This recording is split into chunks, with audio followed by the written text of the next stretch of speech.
ವೀಕ್ಷಕರೇ ನಮಸ್ಕಾರ. ನಿಮ್ಮೆಲ್ಲರಿಗೂ ನನ್ನ ಆರ್ ಕನಸುಗಳ ಕಾರ್ಖಾನೆಯ ಪ್ರತಿಯೊಬ್ಬ ವೀಕ್ಷಕರಿಗೂ ಪ್ರತಿಯೊಬ್ಬ ಚಂದಾದಾರರಿಗೂ ನಿಮ್ಮ ರಘುರಾಮ್ ಮಾಡುವ ಪ್ರೀತಿ ನಮಸ್ಕಾರಗಳು.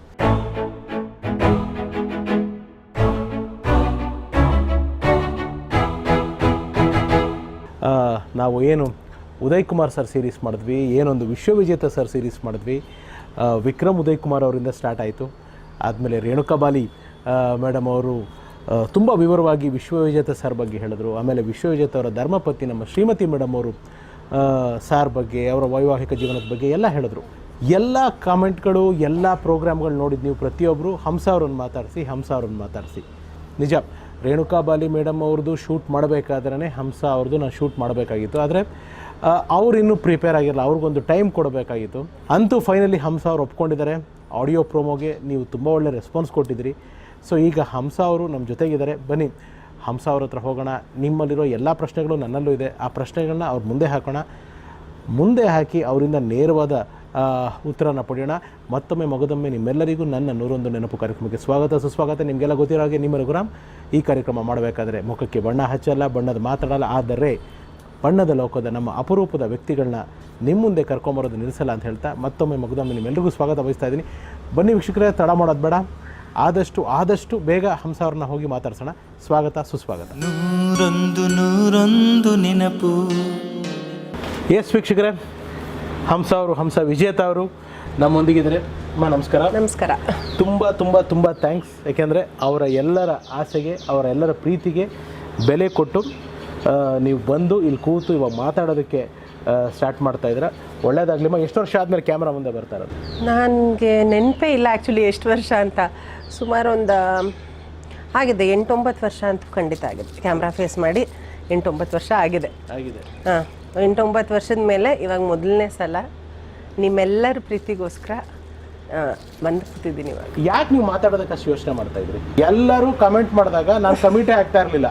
ಮಾತಾಡ್ತಿದ್ದೀನಿ, ಪ್ರಯತ್ನ ಪಡ್ತೀನಿ ಅಂತ ರೆಸ್ಪಾಂಡ್ ಮಾಡ್ತಾ ಇದ್ದೆ. ಒಂದ್ಸತಿ ಅಮ್ಮ ಅವರು, ನಿಮ್ಮ ತಾಯಿಯವರು ಮಾತಾಡ್ತಾಳೆ ಅಂತ ಕಮೆಂಟ್ ಮಾಡಿದ್ರು.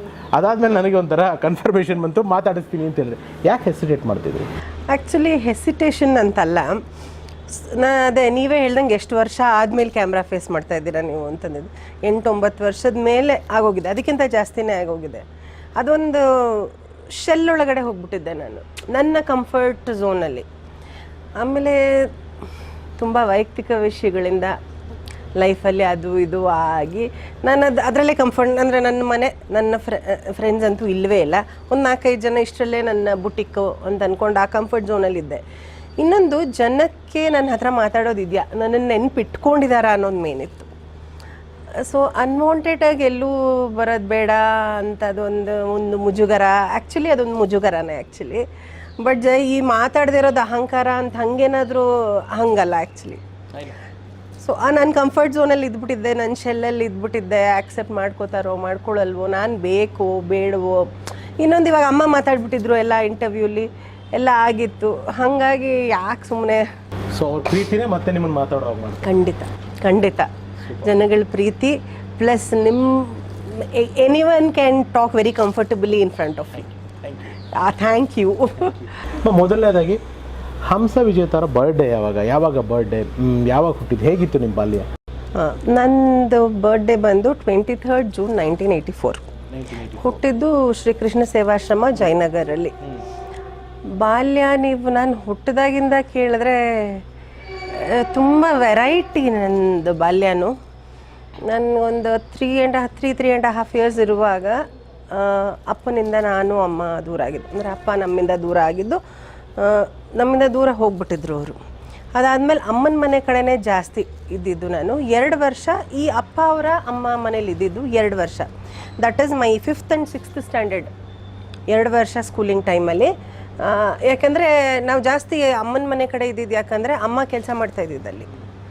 ನಾನು ಬೆಳೆದಿದ್ದು, ನನ್ನನ್ನು ಬೆಳೆಸಿದ್ದು, ನನ್ನನ್ನು ಸಾಕಿದ್ದೆಲ್ಲ ಜಾಸ್ತಿ ಮ್ಯಾಕ್ಸಿಮಮ್ ನಮ್ಮ ಅಮ್ಮನ ಅಮ್ಮ, ಅಜ್ಜಿ, ನನ್ನ ಚಿಕ್ಕಮ್ಮಂದರು, ಅವ್ರ ಜೊತೆನೇ ನಾನು ಬೆಳೆದಿರೋದು. ಪ್ರತಿಯೊಂದು ಮಗುಗೂ, ಯಾವುದೇ ಒಂದು ಮಗುಗಿರೋದು, ಗಂಡು ಮಗು ಇರಲಿ ಹೆಣ್ಣು ಮಗು ಇರಲಿ, ಯಾರಿಗೇ ಇರಲಿ, father is the first hero. ಒಬ್ಬ ತಂದೆನೇ ಒಂದು ಮಗುಗೆ ಒಬ್ಬ ನಿಜವಾದ ಹೀರೋ. ನಿಮಗೆ ವಿಶ್ವವಿಜೇತ ಸರ್ ಒಬ್ಬ ಹೀರೋನ, ಒಬ್ಬ ಫ್ರೆಂಡಾ, ಇಲ್ಲ ಒಬ್ಬ ಸ್ಟ್ರೇಂಜರ? ಇದಕ್ಕೆ ತುಂಬಾ ನಾನು ವಿಲನ್ ಅಂತೂ ಆಗಕ್ಕೆ ಸಾಧ್ಯ ಇಲ್ಲ. ಯಾವ ತಂದೆನೂ ಯಾವ ಮಕ್ಳಿಗೂ ವಿಲನ್ ಆಗಲ್ಲ. ಸೊ ನಾನು ಅದಕ್ಕೆ ಆ ಪ್ರಶ್ನೆಗೆ ಅದನ್ನ ಆ ವರ್ಡ್ ಕರೆಕ್ಟಿಲ್ಲ. ಸೊ ಈ ಮೂರರಲ್ಲಿ ಏನು ಅಂತ ನಾನು ತಿಳ್ಕೊಬೇಕು. ಯಾಕೆಂದ್ರೆ ಫಾದರ್ ಹತ್ರ ಫ್ರೆಂಡ್ಲಿ ಆಗಿದ್ರಾ ಅಥವಾ ನಿಮಗೆ ಅಪರಿಚಿತರಾಗಿ ಇದ್ಬಿಟ್ರಾ, ಸ್ಟ್ರೇಂಜರ್ ಆಗಿ ಇದ್ಬಿಟ್ರಾ ನಿಮ್ಮ ತಂದೆ? He is completely a stranger to me. He was a stranger to. ಅವ್ರು ನಂಗೆ ಅಪರಿಚಿತನೇ ನಮ್ಮಪ್ಪ. ಬಟ್ ನಾನು ಅವ್ರು ನನ್ನ ಫ್ರೆಂಡ್ ಆಗಿರಬೇಕು, ನನ್ನ ಸೂಪರ್ ಹೀರೋ, ನನ್ನ ಮೊದಲನೇ ಹೀರೋ, ಎಲ್ಲ ಹೆಣ್ಮಕ್ಳಿಗೂ ಇರೋ ಥರ ನನಗೆ ತುಂಬ ಆಸೆ ಇತ್ತು. ಬಟ್ ವಿಪರ್ಯಾಸ ಅಂದರೆ he was a stranger to me. ಅವ್ರು ನಂಗೆ ಅಪರಿಚಿತರಾಗೆ ಉಳ್ಕೊಂಡ್ಬಿಟ್ರು. ನನ್ನ ಇಡೀ ಜೀವನದಲ್ಲಿ ಇದುವರೆಗೂ ಅವ್ರು ಹೋಗೋವರೆಗೂ ಅವ್ರು ಹೋಗೋವರೆಗೂ ನನಗೆ ಅವ್ರ ಜೊತೆ ಇಂಟ್ರ್ಯಾಕ್ಷನ್ ಆಗಲಿ, ನಾನು ಅವ್ರನ್ನ ನೋಡಿರೋದಾಗಲಿ, ನಾನು ಅವ್ರ ಜೊತೆ ಕಾನ್ವರ್ಸೇಷನ್ ಮಾಡಿರೋದಾಗಲಿ ಎಣಿಸಿದ್ರೆ 2 ಸಲ 3 ಸಲ. So he was definitely a stranger to me. ಏನು ಜ್ಞಾಪಕ ಇದೆ ತಂದೆ ಜೊತೆದು? 2-3 ವಾಟ್ ಎವರ್ ಆ ನೆನಪುಗಳು. ಅಂದರೆ ಫಾದರ್ ಆ್ಯಂಡ್ ಮೋನು ಅಂತ ಕರಿತಿದ್ರು ಅಂತ ಕಾಣುತ್ತೆ. ಮೋನು ಅಂತ ಕರಿತಿದ್ರು. ನನಗದು ಅಷ್ಟು ಕ್ಲಿಯರಾಗಿ ನೆನಪಿಲ್ಲ. ಅಂದರೆ 3.5 ವರ್ಷ ಅಷ್ಟೇ ಅವರು ಬಿಟ್ಟು ಹೋದಾಗ. ಸೊ ಅದಾದಮೇಲೆ ಅದು 2-3 ಇನ್ಸಿಡೆಂಟ್ ನಾನು ಹೇಳ್ತೀನಿ. ಮೋನು ಅಂತ ಕರಿತಿದ್ರು, ಶೇಬು ಬೇಬು ಅಂತ ಕರಿತಿದ್ರು. ಹಾಂ, ಅದೇನೋ ಗೊತ್ತಿಲ್ಲ ಅವ್ರ ಭಾಷೆ ಅದು. ಮೋನು ಅಂತ ಕರಿತಿದ್ರು, ಶೇಬು ಬೇಬು ಅಂತ ಕರಿತಿದ್ರು. ಈ ಅಮ್ಮನ್ನ ಬಿಟ್ಟು ಅಪ್ಪ ಹೋಗಿದ್ದು ಕೆಲವು ಇನ್ಸಿಡೆಂಟ್ಗಳು ಎಲ್ಲೋ ಒಂದು ವೇಗಗೆ ನೆನಪಿದೆ. ಅದು ಬಿಟ್ಟರೆ ನಾನು ಅವರನ್ನು ನೆಕ್ಸ್ಟು ನೋಡಿದ್ದು ಐ ವಾಸ್ ಅಬೌಟ್ ಒಂದು 5 ವರ್ಷ ಇರ್ಬೋದೇನೋ ನನಗೆ, 5-5.5 ವರ್ಷ. ನಮ್ಮ ಸಜ್ಜನ್ ರಾವ್ ಸರ್ಕಲಲ್ಲಿ ಇನ್ಸ್ಟಿಟ್ಯೂಟ್ ಇತ್ತಲ್ಲ, ಅಲ್ಲಿ ಒಂದು ದಿನ ರಾತ್ರಿ ಬಂದಿದ್ದರು. ಅದೊಂದು ಇನ್ಸಿಡೆಂಟು. ದೀಪಾವಳಿ ಇತ್ತು, ಆವಾಗ ಒಂದು ಸಲ ಬಂದಿದ್ದರು, ಸೇಮ್ ಉದಯ ಕಲಾನಿಕೇತನಲ್ಲೇ. ಅದು 2ನೇ ಸಲ. 3ನೇ ಸಲ ಜೆ ಪಿ ನಗರಲ್ಲಿ ನಮ್ಮ ಅಜ್ಜಿ ಮನೇಲಿದ್ದೆ ನಾನು. ಅದು 3ನೇ ಸಲ. 4th ಟೈಮ್ ನಾನು ಅವ್ರನ್ನ ನೋಡಿದ್ದು, ಅವ್ರನ್ನ ಕೋಮಾ ಸ್ಟೇಜಲ್ಲಿ. ನಾನು ಆ್ಯಕ್ಚುಲಿ ಆ ರುದ್ರಾಕ್ಷಿ ಇದೆಯಲ್ಲ ನಿಮ್ಮ ತಂದೆಯವ್ರದ್ದು, ಅದ್ರದ್ದು ತುಂಬ ದೊಡ್ಡ ಫ್ಯಾನು. ಸೊ ಡೆಸ್ಟಿನಿ ಹೆಂಗೆ ಅಂತಂದರೆ, ಫ್ಯಾನ್ ಅಂತಂದರೆ ಅದು ನೋಡಿದಾಗೆಲ್ಲ ಅದೇ ಒಂದು ಅಟ್ರಾಕ್ಟ್ ಆಗೋದು ಅವತ್ತಿನ ಏಜಲ್ಲಿ. ನಾನು ಐ ವಾಸ್ 17, ನಾನು 77ನೇ ಇಸ್ವಿನಲ್ಲಿ ಹುಟ್ಟಿದ್ದು. ಅವರು ಸಿನಿಮಾಗೆ ಬಂದಿದ್ದು ಸಮೀರ್ ಅವರು ಪಿಕ್ಚರ್ಗಳೆಲ್ಲ ಅದನ್ನು ಹಾಕಿರೋರು. ಅದು ನೋಡ್ಬಿಟ್ಟು ಇದೇನಿದು ಈ ಥರದ್ದು ಚೆನ್ನಾಗಿದೆ ಅಂತ ಒಂದು ಅನ್ಸೋದು. ಬಟ್ ನೋಡಿ, ನನಗೆ ಥ್ಯಾಂಕ್ ಯು ಸೋ ಮಚ್. ಅದನ್ನು ಹತ್ತಿರದಿಂದ ನೋಡಿ ಅದನ್ನು ಒಂದು ಮುಟ್ಟೋವಂಥ ಒಂದು ಅವಕಾಶ ನನಗೆ ಮಾಡಿಕೊಡ್ರಿ. I am happy for that. ಅದನ್ನು ನೀವು ಇನ್ನೂ ಜೋಪಾನವಾಗಿ ಇಟ್ಕೊಂಡಿದ್ದೀರಾ, ಹಾಗೇ ಪ್ರಿಸರ್ವ್ ಮಾಡಿ ಇಟ್ಕೊಂಡಿದ್ದೀರಾ. ಹೇಳಿ ಆ ರುದ್ರಾಕ್ಷಿ ಕತೆ ಹೇಳಿ ನನಗೆ ಫಸ್ಟ್. ಆ ರುದ್ರಾಕ್ಷಿ ಆ್ಯಕ್ಚುಲಿ ನನಗೆ ನೇರವಾಗಿ ಗೊತ್ತಿರೋದಲ್ಲ ಇದು. ಬಟ್ ಹಿಂಗೆ ಅಮ್ಮನ ಕಡೆ ಅಮ್ಮನ ಅಮ್ಮ, ನಮ್ಮ ಅಜ್ಜಿ ಪಾಟಿ ಅಂತ ಕರೆಯೋದು ನಾನು ಅವ್ರನ್ನ. ಅವರಿಂದ ನಾನು ಗೊತ್ತಿರೋದು ನನಗೆ. ನಮ್ಮ ಅಮ್ಮನ ಕಡೆ ಎಲ್ಲ ನಾವು, ನಮ್ಮ ಗುರುಗಳು ಒಬ್ಬರಿದ್ದಾರೆ, ನಿರಂಜನಾನಂದ ಸರಸ್ವತಿ ಅಂತ. ಅವ್ರಿಗೆ ನಾವು ತುಂಬ ನಡ್ಕೊಳ್ಳೋದು, ತುಂಬ ನಂಬೋದು. ಇವಾಗಲೂ ನಮ್ಗೆ ಏನಾದರೂ ಒಂದು ಕಷ್ಟ ಏನೋ ಒಂದು ಅಂದರೆ ಅಯ್ಯೋ ದೇವರೇ, ಅಯ್ಯೋ ಸ್ವಾಮೀಜಿ ಅಂತಲೇ ನಮಗೆಲ್ಲ ಬರೋದು. ಅವರು ಆ್ಯಕ್ಚುಲಿ ಕೊಟ್ಟಿದ್ದಂತೆ. ಅಂದರೆ ಅಮ್ಮ ಮದುವೆ ಆಗೋ ಟೈಮಲ್ಲಿ ಇರಲಿಲ್ಲ ಅವರು. ಬಟ್ ಅವ್ರ ಆಶೀರ್ವಾದ ಮಾಡೋಕ್ಕೆ ಕೊಟ್ಟಿದ್ದು ಅಜ್ಜಿಗೆ, ಅಜ್ಜಿ ಕೊಟ್ಟಿದ್ದು ಅಪ್ಪಗೆ. ಅಂದರೆ ಅಜ್ಜಿ ಇದೆಲ್ಲ ಇವರು ಏನು ಸ್ವಾಮೀಜಿ ಅವ್ರದ್ದು ಇದೆಲ್ಲ ಹೇಳುವಾಗ he was very interested to know about him. ಆಮೇಲೆ ಅವ್ರಿಗೆ ತುಂಬ ಇಷ್ಟ ಆಗೋಯ್ತು ಅಪ್ಪಗೆ. ನೋಡಿರಲಿಲ್ಲ ಅಲ್ಲ ಅವ್ರ ಕತೆ ಕೇಳಿವಾಗ, ನಾವು ಅವರಿಂದನೇ, ನಮ್ಮ ಅಜ್ಜಿಯಿಂದನೇ ಕೇಳಿರೋದು. ಅವ್ರ ಪವಾಡಗಳೇನು, ಪವಾಡಗಳು ಅಂದರೆ ಅವರೊಂದು ಮನಸ್ಸು ಕೊಡ್ತಾ ಇದ್ದಿದ್ದ ಶಕ್ತಿ, ಒಂದು ಪಾಸಿಟಿವಿಟಿ ಅಷ್ಟೇ, ಜಾದು ಹಾಗೆಲ್ಲ ಅಲ್ಲ. ಅದು ಕೇಳಿ ಹಿ ವಾಸ್ ವೆರಿ ಇಂಪ್ರೆಸ್ಡ್. ಆ್ಯಂಡ್ ಆವಾಗ ಅಜ್ಜಿ ಹೇಳಿದ್ರಂತೆ, ಇದು ಅವ್ರ ಆಶೀರ್ವಾದ ಮಾಡಿ ಕೊಟ್ಟಿರೋದು ನನ್ನ ಹತ್ರ ಇದೆ, ನೀವು ತೊಗೊಳ್ಳಿ ಸುಧಾಕರ್ ಅಂತ ಕರೀತಾ ಇದ್ದಿದ್ದು.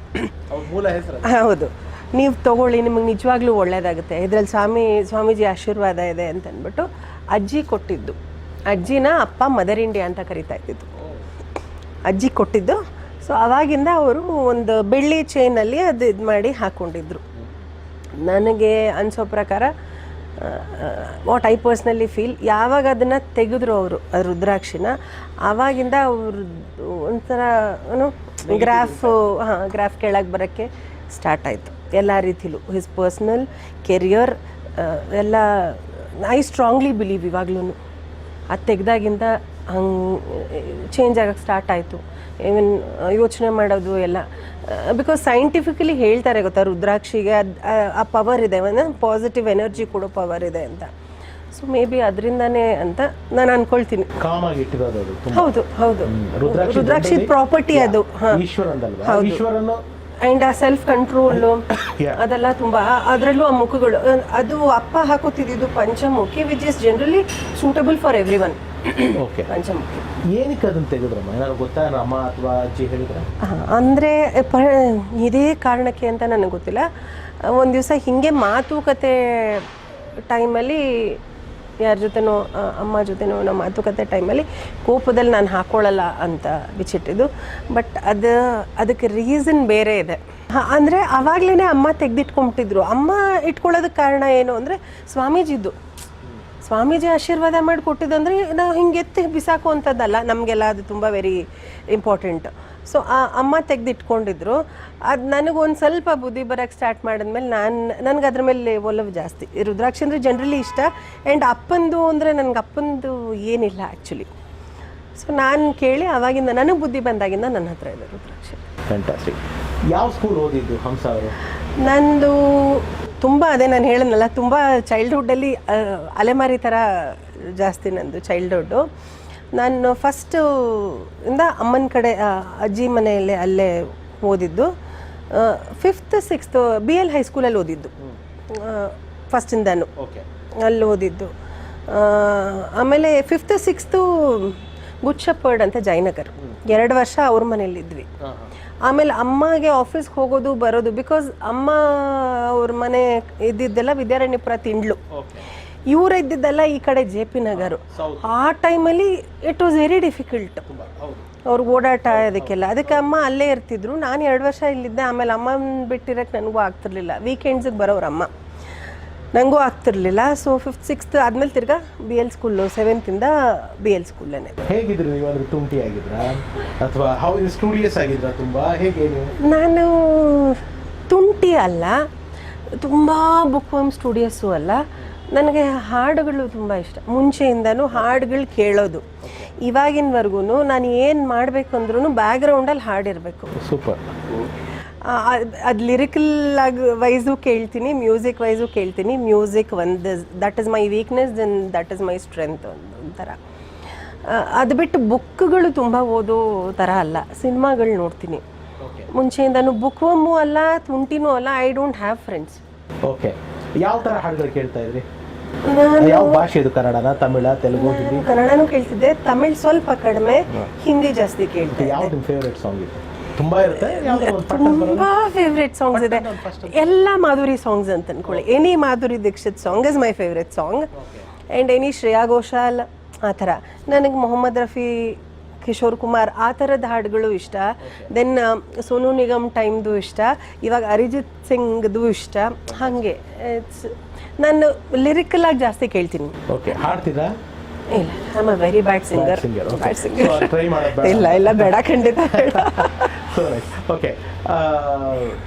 ಹಂಸ ಅವರು ಅಂದ ತಕ್ಷಣ ಮೊದಲಿಗೆ ತುಂಬ ಜನಕ್ಕೆ ಅನ್ಸೋದು ನೀವು ಇಂಟ್ರೋವರ್ಟ್, ಜಾಸ್ತಿ ಬೇಗ ಓಪನ್ ಅಪ್ ಆಗಲ್ಲ. ಆ ಇಂಟ್ರೋವರ್ಟ್ ಆಗಿರೋದ್ರಿಂದ ಸಾಕಷ್ಟು ಜನ ಅನ್ಕೊಳ್ಳೋದು ಅದು ಅಹಂಕಾರ ಅಂತ.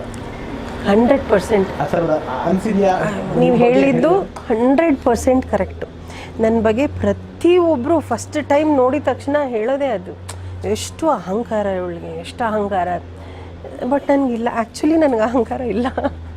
ನಾನು ತುಂಬ ಇಂಟ್ರೋವರ್ಟು. ನನಗೆ ಭಯ ಆಗುತ್ತೆ ಜನಗಳ ಜೊತೆ ಬೆರೆಯೋದಕ್ಕೆ. ಮುಂಚೆಯಿಂದನೂ ಅಷ್ಟೇ. ಅದೊಂಥರ ಇನ್ಫೀರಿಯಾರಿಟಿ ಕಾಂಪ್ಲೆಕ್ಸು. ಅದು ಪ್ರಾಬಬ್ಲಿ ನಮ್ಮ ಅಪ್ಪನ ಕಡೆಯಿಂದ ಅವ್ರಿಗೆಲ್ಲನೂ ಇತ್ತದು. ನಮ್ಮ ಅಮ್ಮ ಕಡೆ ಎಲ್ಲ ತುಂಬ ಔಟ್ಸ್ಪೋಕನು, ತುಂಬ ಜೋವಿಯಲ್ಲು, ತುಂಬ ಕೂಲಾಗಿ ಮಾತಾಡ್ತಾರೆ. ನನ್ನ ತಂಗಿರೆಲ್ಲನೂ ಇವಾಗ ನಮ್ಮ ಚಿಕ್ಕಮ್ಮಂದ್ರ ಮಕ್ಕಳೆಲ್ಲ ಬಂಡೇನು ಕೂಡ ಮಾತಾಡಿಸ್ಬಿಟ್ಟು ಬಂದುಬಿಡ್ತಾರೆ. ನಂದೇ so comfortable with the crowd. ನನಗೆ ಇಬ್ಬರು ಬಿಟ್ಟು ಮೂರನೇವ್ರು ಯಾರಾದರೂ ಇದ್ದರೆ ನನಗೆ ಎಷ್ಟು ಒಂಥರ ನರ್ವಸ್ ಆಗೋಗ್ತೀನಿ. ಆ್ಯಕ್ಟ್ ಮಾಡ್ತಿದ್ದಾಗಲೂ ನಾನು ಹೇಳ್ತಾ ಇರೋದು, ಎಲ್ಲರೂ ಹೇಳ್ತಾರೆ ಅದು ಹಿಂಗೆ ಆ್ಯಕ್ಟ್ ಮಾಡ್ತಿದ್ರೆ ಅಷ್ಟೊಂದು ಜನ ಇರ್ತಾರೆ ಸೆಟ್ಟಲ್ಲೆಲ್ಲ, ಆಮೇಲೆ ಡೈರೆಕ್ಷನ್ ಮಾಡ್ತೀರಾ ಅಷ್ಟು ಜನದ ಮುಂದೆ ಎಲ್ಲ. ಬಟ್ ನಾನು ಆ್ಯಕ್ಚುಲಿ ತುಂಬ ಇಂಟ್ರೋವರ್ಟು. ಯಾರಾದರೂ ಬಂದು ಮಾತಾಡಿದ್ರೆ ತುಂಬ ಚೆನ್ನಾಗಿ ಮಾತಾಡ್ಬಿಡ್ತೀನಿ. ಆವಾಗ ಅವ್ರಿಗೆ ಅರ್ಥ ಆಗುತ್ತೆ ಇದು ಅಹಂಕಾರ ಅಲ್ಲ, ಇವಳು ಇರೋದೇ ಹಿಂಗೆ ಅಂತ ಆಮೇಲೆ ಅರ್ಥ ಆಗುತ್ತೆ ಅದು. ನಿಮ್ಮ ಚೈಲ್ಡ್ಹುಡ್ ಇಂಪ್ಯಾಕ್ಟ್ ನಿಮ್ಗೆ ಹಿಂಗೆ ಮಾಡಿದೆ? ಹೌದು, ನನ್ನ ಚೈಲ್ಡ್ಹುಡ್ ಇಂಪ್ಯಾಕ್ಟೇ ನನ್ನನ್ನು ಸೈಲೆಂಟ್ ಮಾಡಿರೋದು. ಆ್ಯಂಡ್ ನನಗೆ ತುಂಬ ವಿಷಯಗಳ ಬಗ್ಗೆ ಫೋಬಿಯಾಸ್ ಇದೆ. ಅಂದರೆ ಕಾನ್ಫಿಡೆನ್ಸ್ ಕಡಿಮೆ ನನಗೆ, ಭಯ ಅಂದರೆ ದೊಡ್ಡ ದೊಡ್ಡ ಭಯ ಅಲ್ಲ ಅಂತಂದ್ರೂ ಒಬ್ಬಳೇ ಎಲ್ಲ ಇರ್ತೀನಿ ನಾನು ಅಂಥದ್ದಲ್ಲ. ಈ ಸಣ್ಣ ಸಣ್ಣ ವಿಷಯ ಒಂದು 4-5 ಜನ ಇದ್ದಾರೆ, ಅಲ್ಲಿ ಹೋಗ್ಬಿಟ್ಟು ಮಾತಾಡಬೇಕು ಅಂತಂದರೆ ನನಗೆ ಭಯ ಆಗುತ್ತೆ. ಎನಿ ಮೀಟಿಂಗ್ಸ್ ಅಟೆಂಡ್ ಮಾಡಬೇಕು. ಇವಾಗ ಎಷ್ಟೋ ಕಡೆ ಒಂದು ಚಾನೆಲ್ಗಳಲ್ಲಿ ಕರೆದ್ರು ಮಾತಾಡಬೇಕು ಅಂದರೆ ನನಗೆ ಯಾರು ಏನು ಅನ್ಕೊಂಡ್ಬಿಡ್ತಾರೋ, ಯಾರು ಹಿಂಗೇನು, there is no reason actually, ಯಾರು ಏನಕ್ಕೆ ಅನ್ಕೋತಾರೆ ಏನು ಅಂತ ನನಗೆ ಗೊತ್ತು. ಬಟ್ ಭಯ, ಗಾಡಿ ಓಡಿಸ್ಬೇಕು ಅಂತಂದರೆ ಅದೊಂಥರ ಭಯ. ಹಾಗೆ ಒಂದು ಸ್ವಲ್ಪ ಅದು ಇಂಪ್ಯಾಕ್ಟ್ ತುಂಬ ಆಗಿದೆ ಚೈಲ್ಡ್ಹುಡ್ ನನಗೆ. ಕಾಲೇಜ್ ಎಲ್ಲಿ ಓದಿದ್ದು ಹಂಸ ಅವರು? ಕಾಲೇಜು ನಾನು ಅರಬಿಂದೋ ಕಾಲೇಜ್ ಅಂತ ಮೋದಿ ಹಾಸ್ಪಿಟಲ್ ಹತ್ರ, ಅಲ್ಲಿ ನಂದು first year PU second year PU ಅಲ್ಲಿ ಮಾಡಿದ್ದು. ಡಿಗ್ರಿ ಅಗೇನ್ ನಾನು ಅಮ್ಮ ಆ ಕಡೆ ಶಿಫ್ಟ್ ಆದ್ವಿ JP ನಗರಲ್ಲಿ ಸೆಪ್ರೇಟಾಗಿ. ಅಂದರೆ ಫಾರ್ ದ ಫಸ್ಟ್ ಟೈಮ್ ಅಂದರೆ ನಾನು ಅಮ್ಮ ಇಬ್ಬರೇ ಒಂದು ಮನೆ. ನಿಮ್ಮ ಪುಟ್ಟ ಗೂಡು? ನಮ್ಮ ಪುಟ್ಟ ಗೂಡು. ಅಂದರೆ ನಾನು ಫಸ್ಟ್ PU ಇದ್ದಾಗಲೇ ಮಾಡಿದ್ವಿ ಇಲ್ಲಿ ರಾಜಾಜಿನಗರಲ್ಲಿ. ಆಮೇಲೆ ಆ ಕಡೆ ಹೋದ್ವಿ because I started acting after my second. Okay. ಏನು ಹಂಸ ಅವ್ರ ಕ್ವಾಲಿಫಿಕೇಶನ್ ಏನು? ನಂದು BA ಇನ್ ಸೈಕಾಲಜಿ. ನೋಡಿ, ಸೈಕಾಲಜಿ ಸ್ಟೂಡೆಂಟ್ ನೀವು. ಹೌದು, ಐರನಿ. ಎಸ್. ಹಂಸವತಿ ನಮ್ಮ ಲೆಜೆಂಡ್ರಿ ಕಲಾಕೇಸರಿ ಉದಯ್ ಕುಮಾರ್ ಅವರಿಗೆ ಅದು ಫ್ಲ್ಯಾಶ್ ಆಗಿ ಹಂಸವತಿ ಅಂತ ಹೆಸರು ಸೂಚಿಸಿದವರು ಇಟ್ಟವರು ಉದಯ್ ಕುಮಾರ್ ಸರ್. ಏನಾದರೂ ಜ್ಞಾಪಕ ಇದೆಯಾ ತಾತ ಅವ್ರದ್ದು? ನಂಗೆ ಅಬ್ಸಲ್ಯೂಟ್ಲಿ ಏನೂ ನೆನಪಿಲ್ಲ. ನಂಗೆ 1.5 ವರ್ಷ 85 ತಾತ ಹೋಗಿತ್ತು. ಬಟ್ ಅದೇ ಮನೇಲಿ ಎಲ್ಲರೂ ಹೇಳ್ತಿರ್ತಾರಲ್ಲ ಅದಷ್ಟೇ. ನನಗೆ ಖುಷಿ ಆಗುತ್ತೆ ಅದನ್ನು ಕೇಳ್ತಿದ್ರೆ. ಹಿಂಗೆ ಹೇಳ್ತಿದ್ರು ತಾತ, ಹಿಂಗೆ ಹೇಳ್ತಿದ್ರು ಅಂತಂದರೆ ಅವ್ರು ಇದ್ದಿದ್ದರೆ ಇವತ್ತು ಹಿಂಗೆ ಇರ್ತಿದ್ವಿ ನಾವು. Because I was his favourite. ತಾತ ಹೇಳ್ಕೊಟ್ಟಿದ್ರಂತೆ ನನಗೆ. ಹಂಸಿನ ಅಂತ ಕರಿತಿದ್ರು ತಾತ. ಹಂಸಿನ ಅದು ಪ್ರಾಣ ಎಲ್ಲಿದೆ ಅಮ್ಮ, ಪ್ರಾಣ ಎಲ್ಲಿದೆ ಅಂದರೆ ಅವರೇ ಅದೇ ಮುಟ್ಟು ತೋರಿಸ್ತಿದ್ನಂತೆ. ಇಲ್ಲಿದೆ ನಾನಾದ ಪ್ರಾಣ ಇಲ್ಲಿ, ನಾನಾ ಪ್ರಾಣ ಎಲ್ಲಿದೆ ಅಂದರೆ ನಿಮ್ಮ ಪ್ರಾಣ ನನ್ನ ಹತ್ರ ಇದೆ, ನನ್ನ ಪ್ರಾಣ ನಿಮ್ಮ ಹತ್ರ ಇದೆ ಅಂತ ಹೀಗೆ ಎದೆ ಮುಟ್ಟು ತೋರಿಸ್ತಾ ಇದ್ನಂತೆ. ಆ್ಯಂಡ್ ನನ್ನನ್ನು ಇಲ್ಲಿ ಕೂಡಿಸ್ಕೊಂಡು ಅವರು ಇದ್ದಿದ್ದ ಅವರ ಬಹು ಇಲ್ಲಿ ಕೂಡಿಸ್ಕೊಂಡು ಇದಕ್ಕೆ ಕರ್ಕೊಂಡು ಹೋಗೋರಂತೆ ವಿಧಾನಸೌಧಾಗೆ. ಆಮೇಲೆ ಅವ್ರು ಹೇಳ್ತಿದ್ರಂತೆ, ಇದು ಕೆಲವುದು ಎಲ್ಲ ಮನೇಲಿ ಹೇಳ್ತಾ ಇದ್ದಿದ್ದು. ಅವ್ರು ಹೇಳ್ತಿದ್ರಂತೆ, ನನ್ನ ಮಗುಗೆ 3 ವರ್ಷ ಆಗಲಿ ಸಂಸ್ಕೃತ ನೃತ್ಯ ಮಾಡಬೇಕು ಅವಳ ನಾಲಿಗೆಯಲ್ಲಿ, ಹಂಗೆ ಮಾಡ್ತೀನಿ, ಆ ಥರ ಹೇಳ್ಕೊಡ್ತೀನಿ. ಖಂಡಿತ ಮಾಡಿರೋರು. ಬಟ್ ಡೆಫಿನೆಟ್ಲಿ ಆ ಜೀನ್ಸು ನಿಮ್ಮ ಫ್ಯಾಮಿಲಿನಲ್ಲೇ ಇದೆ. ಯಾಕೆಂತಂದರೆ ಮಾತಲ್ಲಾಗಲಿ ಭಾಷೆಯಲ್ಲಾಗಲಿ ಖಂಡಿತ ಅದು ಗೊತ್ತಾಗುತ್ತದು. ಅರಬಿಂದೋ ಕಾಲೇಜಲ್ಲಿ ಹೇಗಿದ್ರು ಹಂಸ ಅವರು? ಅಲ್ಲಿ ಫ್ರೆಂಡ್ಸ್ಗಳು ಹೇಗೆ ಮಿಕ್ಸ್ ಆಗ್ತಿದ್ರಿ ಆ ಕಾಲೇಜ್ ಲೈಫಲ್ಲಿ? ನೀವು PU ಮಾಡಬೇಕಾದಿರ್ಬೋದು, ಇಲ್ಲ ಡಿಗ್ರಿ ಮಾಡಬೇಕಾದಿರ್ಬೋದು. ಕಾಲೇಜ್ ಅಂತ ನಾನು ಕರೆಕ್ಟಾಗಿ ಮಾಡಿದ್ದು ಫಸ್ಟ್ PU ಸೆಕೆಂಡ್ PUನೇ ರೆಗ್ಯುಲರ್. ಅಂದರೆ ಬೆಳಗ್ಗೆ ಹೋಗಿ ಮಧ್ಯಾಹ್ನ ವಾಪಸ್ ಬರೋ ಥರ. ಸೆಕೆಂಡ್ PU ಮುಗಿತಿದ್ದಂಗೆ ಐ ಸ್ಟಾರ್ಟೆಡ್ ಆ್ಯಕ್ಟಿಂಗ್. ಆಮೇಲೆ ಡಿಗ್ರಿ ಮಾಡುವಾಗ ನನಗೆ ಅಂದರೆ ನನಗೆ ಯಾವಾಗ ಫ್ರೀ ಇರ್ತಿದ್ನೋ, ನಂಗೆ ಯಾವಾಗ ಶೂಟಿಂಗ್ ಇರ್ತಿರ್ಲಿಲ್ವೋ ಅವಾಗ ನಾನು ಕಾಲೇಜ್ಗೆ ಹೋಗ್ತಾ ಇದ್ದಿದ್ದು. ಸೊ ಡಿಗ್ರಿಲಿ ನನಗೆ ನಿಜವಾಗ್ಲೂ ಸಾರಿ ಯಾರಾದರೂ ನನ್ನ ಫ್ರೆಂಡ್ಸ್ ಯಾರಾದರೂ ನೋಡ್ತಾ ಇದ್ರೇನೋ, ಐ ಡೋಂಟ್ ರಿಮೆಂಬರ್ ಎನಿವನ್ ಡಿಗ್ರಿಲಿ. ಬಟ್ ಫಸ್ಟ್ PU ಸೆಕೆಂಡ್ PUಲಿ ಫ್ರೆಂಡ್ಸ್ ಇದ್ದರು. ಆ್ಯಂಡ್ ಅದು ಬರೀ ಲೇಡೀಸ್ ಕಾಲೇಜು. ಅದೇ ನಾನು ಎಷ್ಟು ಇಂಟ್ರೋವರ್ಟ್ ಅನ್ನೋದಕ್ಕೆ ಎಷ್ಟು ಎಲ್ಲೆಲ್ಲಿ ಕಾಲೇಜ್ಗಳು ಸಿಕ್ಕಿದ್ರು ನಾನು ಹಠ ಏನಂದರೆ ಲೇಡೀಸ್ ಕಾಲೇಜ್ಗೆ ನಾನು ಹೋಗಬೇಕು ಅಂತ ಅಂದ್ಬಿಟ್ಟು ಅವಾಗ it was a very small college Aurobindo, ಅಲ್ಲಿ ಹೋಗಿದ್ದು. But it was a very good college, ಒಳ್ಳೆ ಪ್ರೊಫೆಸರ್ಸು ಎಲ್ಲ. ಅಲ್ಲಿ ನನಗೆ ಒಂದಷ್ಟು ಜನ ಫ್ರೆಂಡ್ಸ್ ಇದ್ದರು. ಇವಾಗಲೂ ಐ ರಿಮೆಂಬರ್. ಆ್ಯಂಡ್ ಅವ್ರದ್ದೆಲ್ಲ ಫೋನ್ ನಂಬರ್ ಇದೆ. ಬಟ್ ನನ್ನ ತಪ್ಪೇನಂದರೆ I don't keep in touch. ನನ್ನ ಫ್ರೆಂಡ್ಸ್ ಅಂದರೆ ಸುಮತಿ, ಸವಿತಾ, ಲಾವಣ್ಯ, ಆಮೇಲೆ ಮಮತಾ, ಶಿಲ್ಪಾ, ಈ ಒಂದು 5-6 ಜನ ಐ ಸ್ಟಿಲ್ ರಿಮೆಂಬರ್. ಆ್ಯಂಡ್ ಆವಾಗವಾಗ ಮಾತಾಡ್ತಿರ್ತೀನಿ, ಮಮತಾ ಜೊತೆ ಮಾತಾಡ್ತಿರ್ತೀನಿ, ಆ್ಯಂಡ್ ಸುಮತಿ ಜೊತೆ ಮಾತಾಡ್ತಾ ಇರ್ತೀನಿ. ಬಟ್ ನನಗೆ ಇವಾಗವರೆಗೂ ಫ್ರೆಂಡ್ಸ್ ಅಂತ ಇರೋದು ಅಂದರೆ ನನ್ನ ಸ್ಕೂಲ್ ಟೈಮಲ್ಲಿಂದ 3 ಜನ ಹುಡುಗರು. ಅವ್ರು 3 ಜನನೇ ಇನ್ನೂ ನನ್ನ ಟಚಲ್ಲಿರೋದು. ಮುರಳಿ ಅಂತ, he is my rakhi brother. Arunachal ಅಂತ, ಇನ್ನೊಬ್ಬ ನರೇಂದ್ರ ಅಂತ, ಹೀ ಈಸ್ ಇನ್ ಕೆನಡಾ ನಾವು. ಇವ್ರು 3 ಜನದ ಜೊತೆನೇ ನಾನು ಟಚಲ್ಲಿದ್ದು. ಇನ್ನು 2 ಫ್ರೆಂಡ್ಸ್ ಇದ್ದರು ಅಲ್ಲಿ, ಇಂದು, ಲಾವಣ್ಯ ಅಂತ, ಅವರಿಬ್ಬರ ಜೊತೆ ನಾನು ಟಚಲ್ಲಿ. ಆ್ಯಂಡ್ ನಿಮ್ಮ ಆಡಿಯೋ ಪ್ರೋಮೋ ಹಾಕಿದಾಗ ಅವರು ಕಮೆಂಟ್ ಮಾಡಿದರು, ನಿಮ್ಮ ಫ್ರೆಂಡು, ಸಾರಿ ಅವ್ರ ಹೆಸರು ಬರೆದ್ಬಿಟ್ಟೆ ನಾನು, ಮೀನಾಕ್ಷಿ. ಎಸ್ ಸಾರಿ, ಮೀನಾಕ್ಷಿ ಅವರೇ ನಿಮ್ಮ ಬಗ್ಗೆ ಕೇಳ್ತಾ ಇದ್ದೀನಿ, ನಾನು ಜ್ಞಾಪಕ ಇದೀನಾ ಅಂತ ಕೇಳಿದ್ದಾರೆ. ಸೊ ಮೀನಾಕ್ಷಿ ಸ್ಕೂಲ್ ಫ್ರೆಂಡಾ? ಹೌದು, ಮೀನಾಕ್ಷಿದು ನಾನು ನೋಡಿದೆ ಆ್ಯಕ್ಚುಲಿ. ಆ ಕಮೆಂಟ್ ಓದಿದೆ. ಅದೊಂದು ಸ್ವಲ್ಪ 4-5 ಲೈನ್ ಇತ್ತಲ್ಲ, ಯಾರಿದು ಅಂತಂದ್ಬಿಟ್ಟು ನೋಡಿದೆ. ಅವಳು ಇನ್ನೂ ನನ್ನ ನೆನ್ಪಿಟ್ಕೊಂಡ. ಮೀನಾಕ್ಷಿ, ನನಗೂ ನಿಮ್ಮ ನೆನಪಿದೆ. ಅವ್ರ ಮನೇಲಿ ನಾನು ಉಪ್ಪಿನಕಾಯಿ ತಿನ್ನೋಕ್ಕೆ ಹೋಗ್ತಾ ಇದ್ದೆ. ಅವರಮ್ಮ ಈ ಹಸಿ ಮೆಣಸು ಅಂದರೆ ಮೆಣಸಿನಕಾಳೆ ಹಸಿ ಇರುತ್ತಲ್ಲ ಅದು, ಆಮೇಲೆ ಈ ಶುಂಠಿ ನಿಂಬೆಹಣ್ಣು ಹಾಕ್ಬಿಟ್ಟು ಒಂದು ಉಪ್ಪಿನಕಾಯಿ ಮಾಡ್ತಿದ್ರು, ನೀರು ಥರ ಇರ್ತಿತ್ತು. ನಂಗೆ ತುಂಬ ಇಷ್ಟ. ಅವ್ರ ಮನೆಗೆ ಹೋಗ್ತಾ ಇದ್ದೆ ಅದನ್ನು ತಿನ್ನೋದಕ್ಕೆ. ಐ ರಿಮೆಂಬರ್ ಹರ್. ಮೀನಾಕ್ಷಿ ಅವರೇ, ಉಪ್ಪಿನಕಾಯಿ ರೆಡಿ ಮಾಡ್ಕೊಡಿ, ಹಂಸವ್ರನ್ನ ನಾನು ಕರ್ಕೊಂಡ್ಬರ್ತೀನಿ, ನಾನು ಅವರು ಸೇರಿ ಬಂದು ತಿಂತೀವಿ ಅದನ್ನು. ಎಸ್ ಮ್ಯಾಮ್, ವಿಶ್ವವಿಜೇತ ಸರ್ ಬಗ್ಗೆ ಎಷ್ಟು ಕೇಳಿದ್ರು ಎಷ್ಟು ಇದು ಮಾಡಿದ್ರು ಸಮಾಧಾನ ಆಗಲ್ಲ. I should come back to that. ಅಮ್ಮನ ಬಗ್ಗೆ ನಾನು ಮಾತಾಡೋದಕ್ಕಿಂತ ಮುಂಚೆ ಅಪ್ಪನ ಬಗ್ಗೆ ನಾನು ಮಾತಾಡ್ಬಿಟ್ಟೆ ಅಮ್ಮನ ಬಗ್ಗೆ ಹೋಗಬೇಕಾಗುತ್ತೆ ವಿಷಯ. ವಿಶ್ವವಿಜೇತ ಸರ್ ಒಬ್ಬ ಪ್ರತಿಭಾವಂತ, ಒಬ್ಬ ಅದ್ಭುತವಾದ, ಒಬ್ಬ ದೊಡ್ಡ ವಾಗ್ಮಿಯ ಮಗ. ತಾನೇ ಸ್ವತಃ ಒಬ್ಬ ಬುದ್ಧಿವಂತ, ಒಬ್ಬ ಎಲ್ಲ ಮಂತ್ರಗಳಿರ್ಬೋದು, ಡೈಲಾಗ್ಗಳಿರ್ಬೋದು ಶುದ್ಧವಾಗಿ ಮಾತಾಡ್ತಿದ್ದಂಥ ಒಬ್ಬ ಕಲಾವಿದ. ನನಗೆ ಮೊನ್ನೆ ಯಾರೋ ಕಮೆಂಟಲ್ಲಿ ಹಾಕಿದ್ರು, ಸರ್ ವಿಶ್ವವಿಜೇತ ಅವ್ರು ಇವಾಗ ಇದ್ದಿದ್ರೆ ಕನ್ನಡಕ್ಕೆ ಅವರೊಬ್ಬರು ನಾನಾ ಪಾಟೇಕರ್ ಆಗಿರೋರು ಅಂತ. ನನಗೆ ನಿಜ ಅಂತ ಹೇಳ್ಬಿಟ್ಟು ಅವ್ರಿಗೆ ರಿಪ್ಲೈ ಮಾಡಿದೆ. ಆದರೆ ಎಲ್ಲಿ ನಿಮಗೆ ಅಂದರೆ ಹೇಳ್ಬೋದಾಗಿರತ್ತೆ ಅನ್ನೋದಾಯಿತು ಅಂತಂದರೆ, ಯಾಕೆ ಎಡವಿದ್ರು, ಎಲ್ಲಿ ಎಡವಿದ್ರು? ಅವ್ರ ತಂದೆಯವರ ಒಂದು ಅಗಲಿಕೆಯಿಂದ ಅವ್ರಿಗೆ ಒಂದು ಡಿಪ್ರೆಷನ್ಗೆ ಹೋದ್ರ, ತಂದೆಯವ್ರ ಭಯದಿಂದ ದೂರ ಆದಮೇಲೆ ಅವರೇ ಸೆಲ್ಫ್ ಡಿಸೈಡ್ ಮಾಡೋಕ್ಕೆ ಹೋಗಿ ಕೆರಿಯರ್ನ ಹಾಳು ಮಾಡ್ಕೊಂಡ್ರ? ಅದೇ ನೀವು ಎರಡನೇದು ಹೇಳಿದ್ರಲ್ಲ, ಅದೇ ಕರೆಕ್ಟು. ನಮ್ಮ ತಾತ ಹುಲಿ ಅವರು, ನಮ್ಮ ತಾತ ಅವರಿರುವಾಗ ಭಯ ಇತ್ತು. ಅವ್ರು ಹೋದ್ಮೇಲೆ ನನಗನ್ಸೋ ಪ್ರಕಾರ, ಅಂದರೆ ನಾನು ಸ್ವಲ್ಪ ಫ್ರ್ಯಾಂಕಾಗೆ ಮಾತಾಡ್ತಾ ಇದ್ದೀನಿ, ಇದೆಲ್ಲ ಅವ್ರು ಹೋದ್ಮೇಲೆ ಅನ್ನೋದಕ್ಕಿಂತ ಒಂದು ಸಡನ್ನಾಗೆ ಯಾರೂ ಒಬ್ಬ ಮನುಷ್ಯ ಚೇಂಜ್ ಆಗೋದಿಲ್ಲ. ಒಳಗಡೆ ಇರುತ್ತೆ ಹಿಂಗೆ ಮಾಡಬೇಕು ಅಂತ. ನಾನು ಹೇಳ್ದಂಗೆ ಧೈರ್ಯ ಇರಲ್ಲ. ಸೊ ಆ ಧೈರ್ಯ ನಮ್ಮ ಅಪ್ಪಂಗೆ ಮೋಸ್ಟ್ಲಿ ತಾತ ಹೋದ್ಮೇಲೆ ಬಂದ್ಬಿಡ್ತು.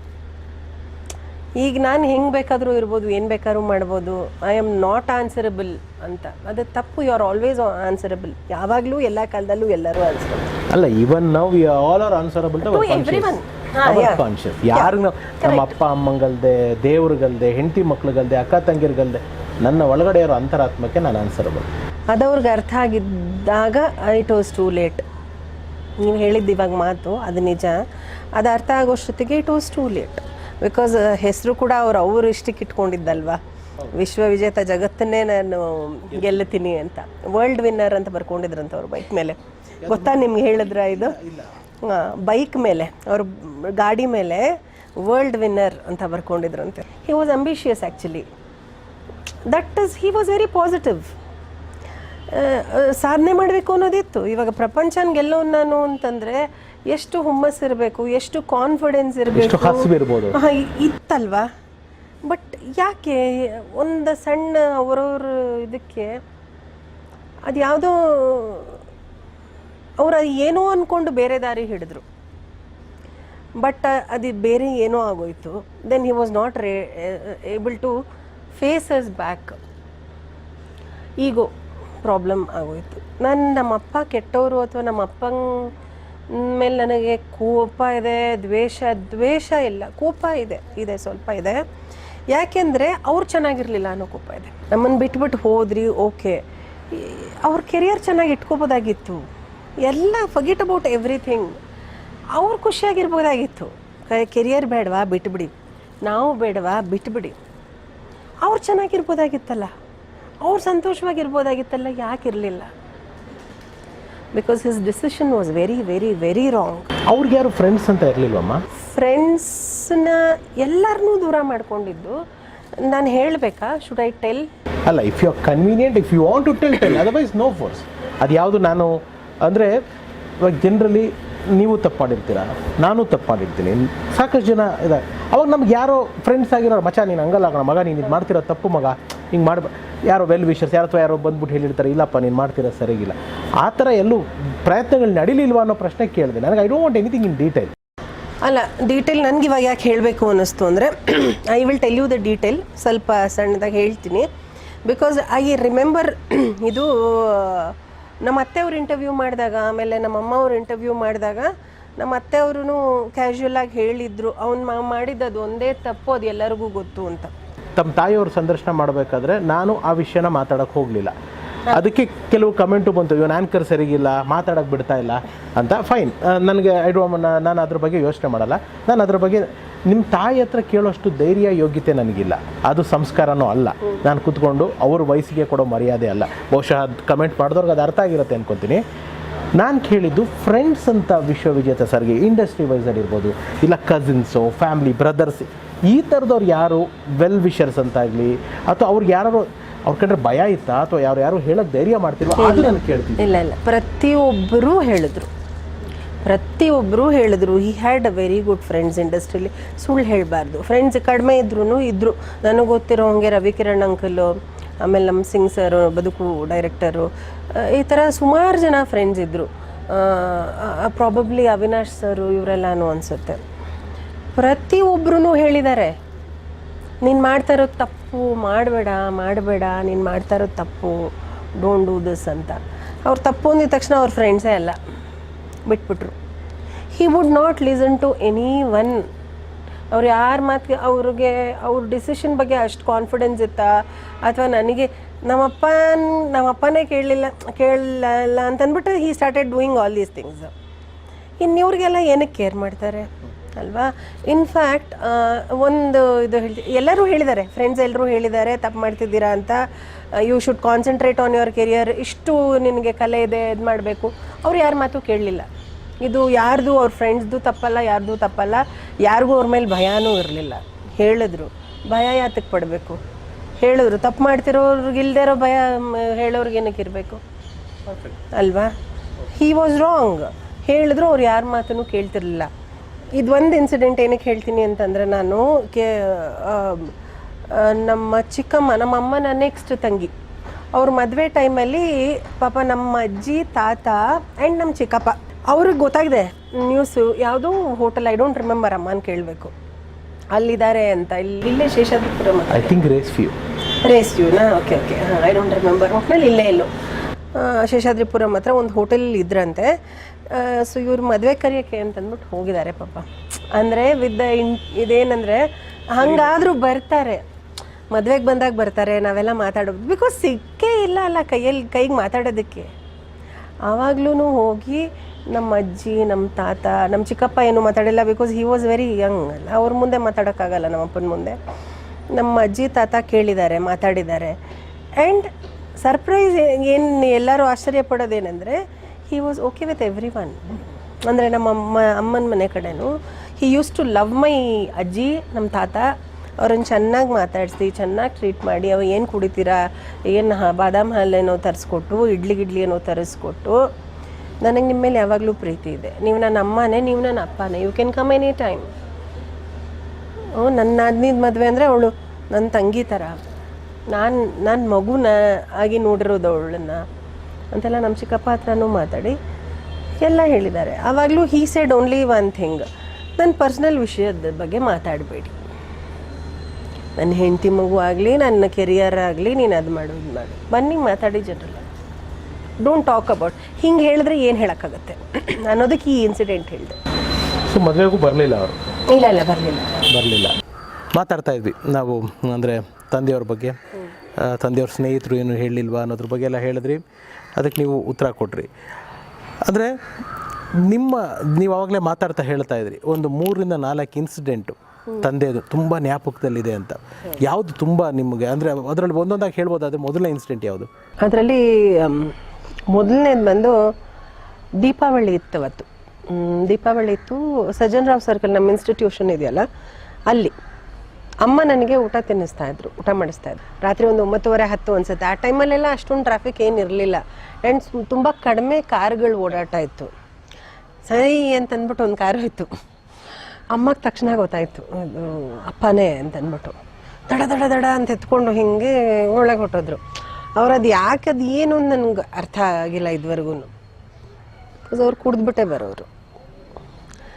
ಬಂದರು, ನಾನು ನೋಡಿದೆ, ಎಲ್ಲೋಳು ಎಲ್ಲಿ ಮಗು ಎಲ್ಲಿ ಅಂತ.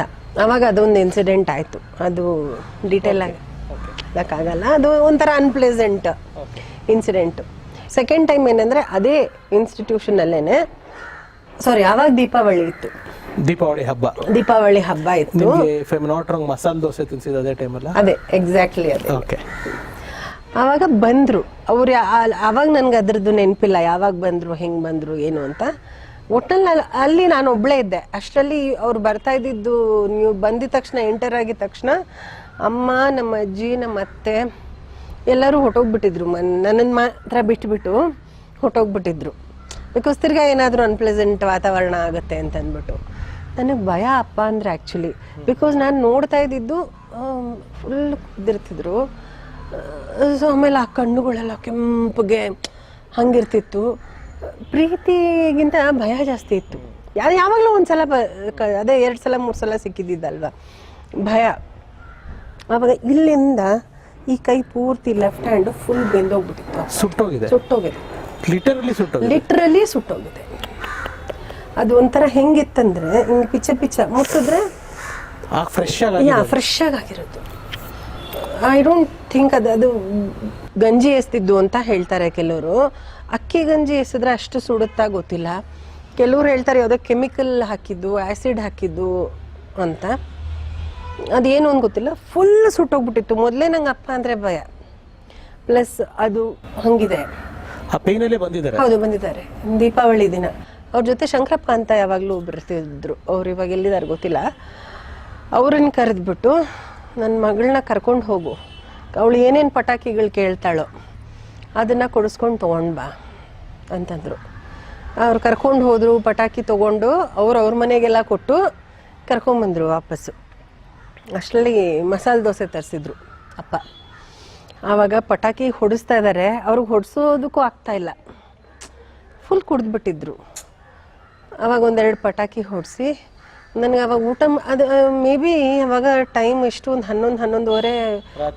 ಆವಾಗ ನಿದ್ದೆ ಟೈಮು. ನನಗೆ ಊಟ ಮಾಡೋದಕ್ಕೂ ಇಲ್ಲ. ಅವ್ರ ಕಣ್ಣು ತಿನ್ನು ಅಂದರೆ ತಿನ್ನಬೇಕು. ಆವಾಗ ಅಲ್ಲಿ ಒಂದು ಕಾಂಪೌಂಡು, ಅದು ಇನ್ಸ್ಟಿಟ್ಯೂಷನ್ ದೊಡ್ಡ ವಾಲ್, ಅದು ಅದ್ರ ಮೇಲೆ ಕೂಡಿಸ್ಕೊಂಡು ಅವ್ರಿಗೆ ಕೈ ಯೂಸ್ ಮಾಡೋಕೆ ಆಗ್ತಿಲ್ಲ ಪಾಪ, ಪೇನ್ಗೆ. ಹಂಗೂ ಎದ್ದು ಹಿಂಗೆ ಕೂಡಿಸಿ ತಿನ್ನಿಸ್ತಾ ಇದ್ದಾರೆ ಮಸಾಲೆ ದೋಸೆ. ನನಗೆ ಅದ್ರ ಮೇಲೇ ಮನಸ್ಸು ಹಿಂಗಾಗಿರಬೇಕು ಅಂತ ತಿನ್ನಿಸಿ ಪಟಾಕಿ ಹೊಡಿಸಿ. ಇನ್ಸ್ಟಿಟ್ಯೂಷನ್ ಹಿಂಗೆ ಎಂಟ್ರೆನ್ಸಿಗೆ ಒಂದು 3-4 ಸ್ಟೆಪ್ಸ್ ಹಿಂಗಿತ್ತು. ಆ ಸ್ಟೆಪ್ಸ್ ಮೇಲೆ ಹಿಂಗೆ ಅರ್ಧ ಹಿಂಗೆ ಮಲ್ಕೋತಾರೆ ಗೊತ್ತಾ, ಹಂಗೆ ಮಲ್ಕೊಂಡು ನನ್ನ ಹಿಂಗೆ ಎದೆ ಮೇಲೆ ಮಲಗಿಸ್ಕೊಂಡು ಅದೊಂದು ತಮಿಳ್ ಹಾಡು, ಮಾಂಗು ಇಲ್ಲೇ ಪೂಂಗು ಇಲ್ಲೇ ಸೇದಿ ಉಣ್ಣೆ, ಅದು ಹೌದು. ಆ ಹಾಡು ಯಾವಾಗಲೂ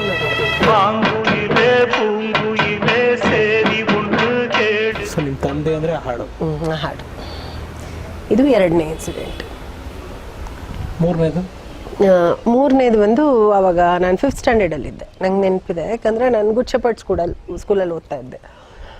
ಅದಕ್ಕೆ ಹಿಂದಿನ ದಿವಸನೇ ನಾನು ನಮ್ಮ ಅಜ್ಜಿ ಅಂದರೆ ನಮ್ಮ ಅಪ್ಪ ಅವರಮ್ಮ ಅವರು ನಮ್ಮ ಅತ್ತೆ ಇದಕ್ಕೆ ಹೋಗಿದ್ವಿ, ಸಮಯಪುರಂಗೆ ಹೋಗ್ಬಿಟ್ಟು ಅವತ್ತು ಹಿಂದಿನ ದಿವಸ ರಾತ್ರಿ ಬಂದಿದ್ವಿ. ಅಮ್ಮ ತಾಯಿ ಮನೇಲಿದ್ದರು. ಸೊ ನಾವೇ 3 ಜನ. ಆವಾಗ ರಾತ್ರಿ ಹಿಂಗೆ ಬಂದರು, JP ನಗರಲ್ಲಿ ಮನೇಲಿ ಬಂದಿದ ತಕ್ಷಣ ನಮ್ಮ ಅತ್ತೆ ಏನು ಮಾಡಿದ್ಲು, ಅಯ್ಯೋ ಬಂದ್ಬಿಟ್ಟ ಅಂತ ಅಂದ್ಬಿಟ್ಟು ನನ್ನನ್ನು ಎಳ್ಕೊಂಡು ಅವಳು ಹೋಗಿ ಮೇಲೆ ಓಪನ್ ಟೆರೆಸ್ ಇತ್ತು, ಕೆಳಗಡೆ ಮನೆ, ಮೇಲ್ಗಡೆ ಟೆರೆಸ್ಸು, ಕರ್ಕೊಂಡು ಹೋಗ್ಬಿಟ್ಲು ಮೇಲೆ. ನೀನೇನು ನಾನು ಮಾತಾಡ್ತೀನಿ ಪಪ್ಪ ಹತ್ರ ಅಂತಂದೆ.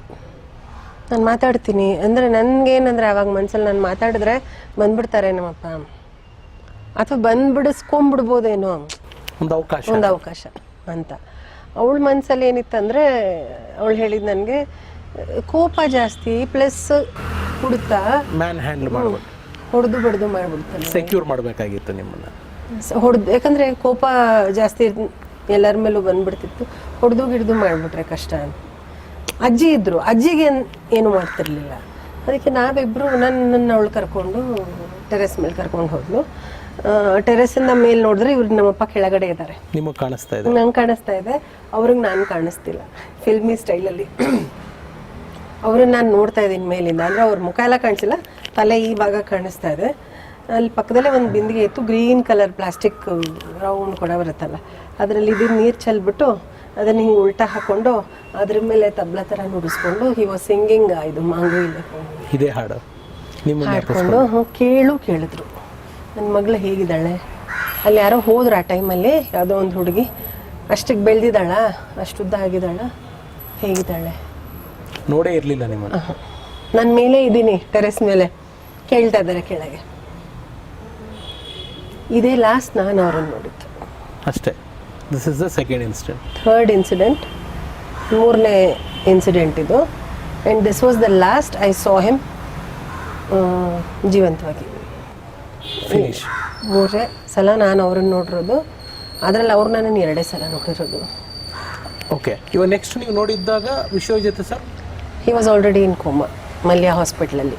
ಕಾನ್ಷಿಯಸ್ಸೇ ಇಲ್ಲ? ಇಲ್ಲ.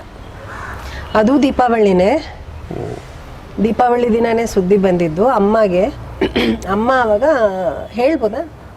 ಅಮ್ಮ ಹೇಳಿ ಪ್ಲೀಸ್. ಹೇಳಿದ್ದಾರೆ ಅನ್ಸುತ್ತಲ್ಲ ಅಮ್ಮ? ಹೇಳಿದ್ದಾರೆ. ನೀವು ಅಜ್ಜಿಮನೆಯಲ್ಲಿ ಇದ್ರಿ ಅವಾಗ ರೇಣುಕಾಬಾಲಿ ಅವರು ಫೋನ್ ಮಾಡಿದ್ರು, ಹ್ಯಾಪಿ ದೀಪಾವಳಿ ಅಂತ ವಿಶ್ ಮಾಡಿದ್ರು. ಇಲ್ಲ ಸುಧಂಗಿ ಸೀರಿಯಸ್ ಅಂತ ಹೇಳಿದ್ರು. ಆವಾಗ ನನಗೆ ಅಷ್ಟು ನನ್ನ ಅವಾಗ 8th ಸ್ಟ್ಯಾಂಡರ್ಡ್, ತುಂಬ ಚಿಕ್ಕವಳೇನಲ್ಲ, 8th ಸ್ಟ್ಯಾಂಡರ್ಡೇನೆ. ಬಟ್ ಐ ಥಿಂಕ್ ಆ ಜನ್ರೇಷನಲ್ಲಿ ಈ ಜನ್ರೇಷನ್ಗೆ ಇರುವಷ್ಟು ಇದಿರಲಿಲ್ಲ, ಬುದ್ಧಿ ಇರಲಿಲ್ಲ. ನನಗೇನಂದರೆ ಹಾಸ್ಪಿಟ್ಲಿಗೆ ಸೇರಿದ್ದಾರೆ ಅಂದರೆ ಸರಿ ಆಗ್ಬಿಡ್ತಾರೆ, ಅಲ್ಲಿಂದ ನಾವೇ ಕರ್ಕೊಂಬಂದ್ಬಿಡ್ಬೋದು. ಇಷ್ಟು ದಿನ ಕೈಗೆ ಸಿಗ್ತಾ ಇರಲಿಲ್ಲ ಅವ್ರು ನಮಗೆ. ಇವಾಗ ಕಣ್ಣೆದುರುಗಡೆ ಇದ್ದಾರೆ, ಸರಿ ಹೋಗ್ಬಿಡ್ತಾರೆ. ಹಾಸ್ಪಿಟ್ಲ್ ಅಂದರೆ ಏನೊಂದು ವಾರನ, ಆ ಇಂಟೆನ್ಸಿಟಿ ಗೊತ್ತಿಲ್ಲ, ಏನಾಗಿದೆ ಅವ್ರಿಗೆ ಅನ್ನೋದ್ರದ್ದು ಇದು ಗೊತ್ತಿಲ್ಲ.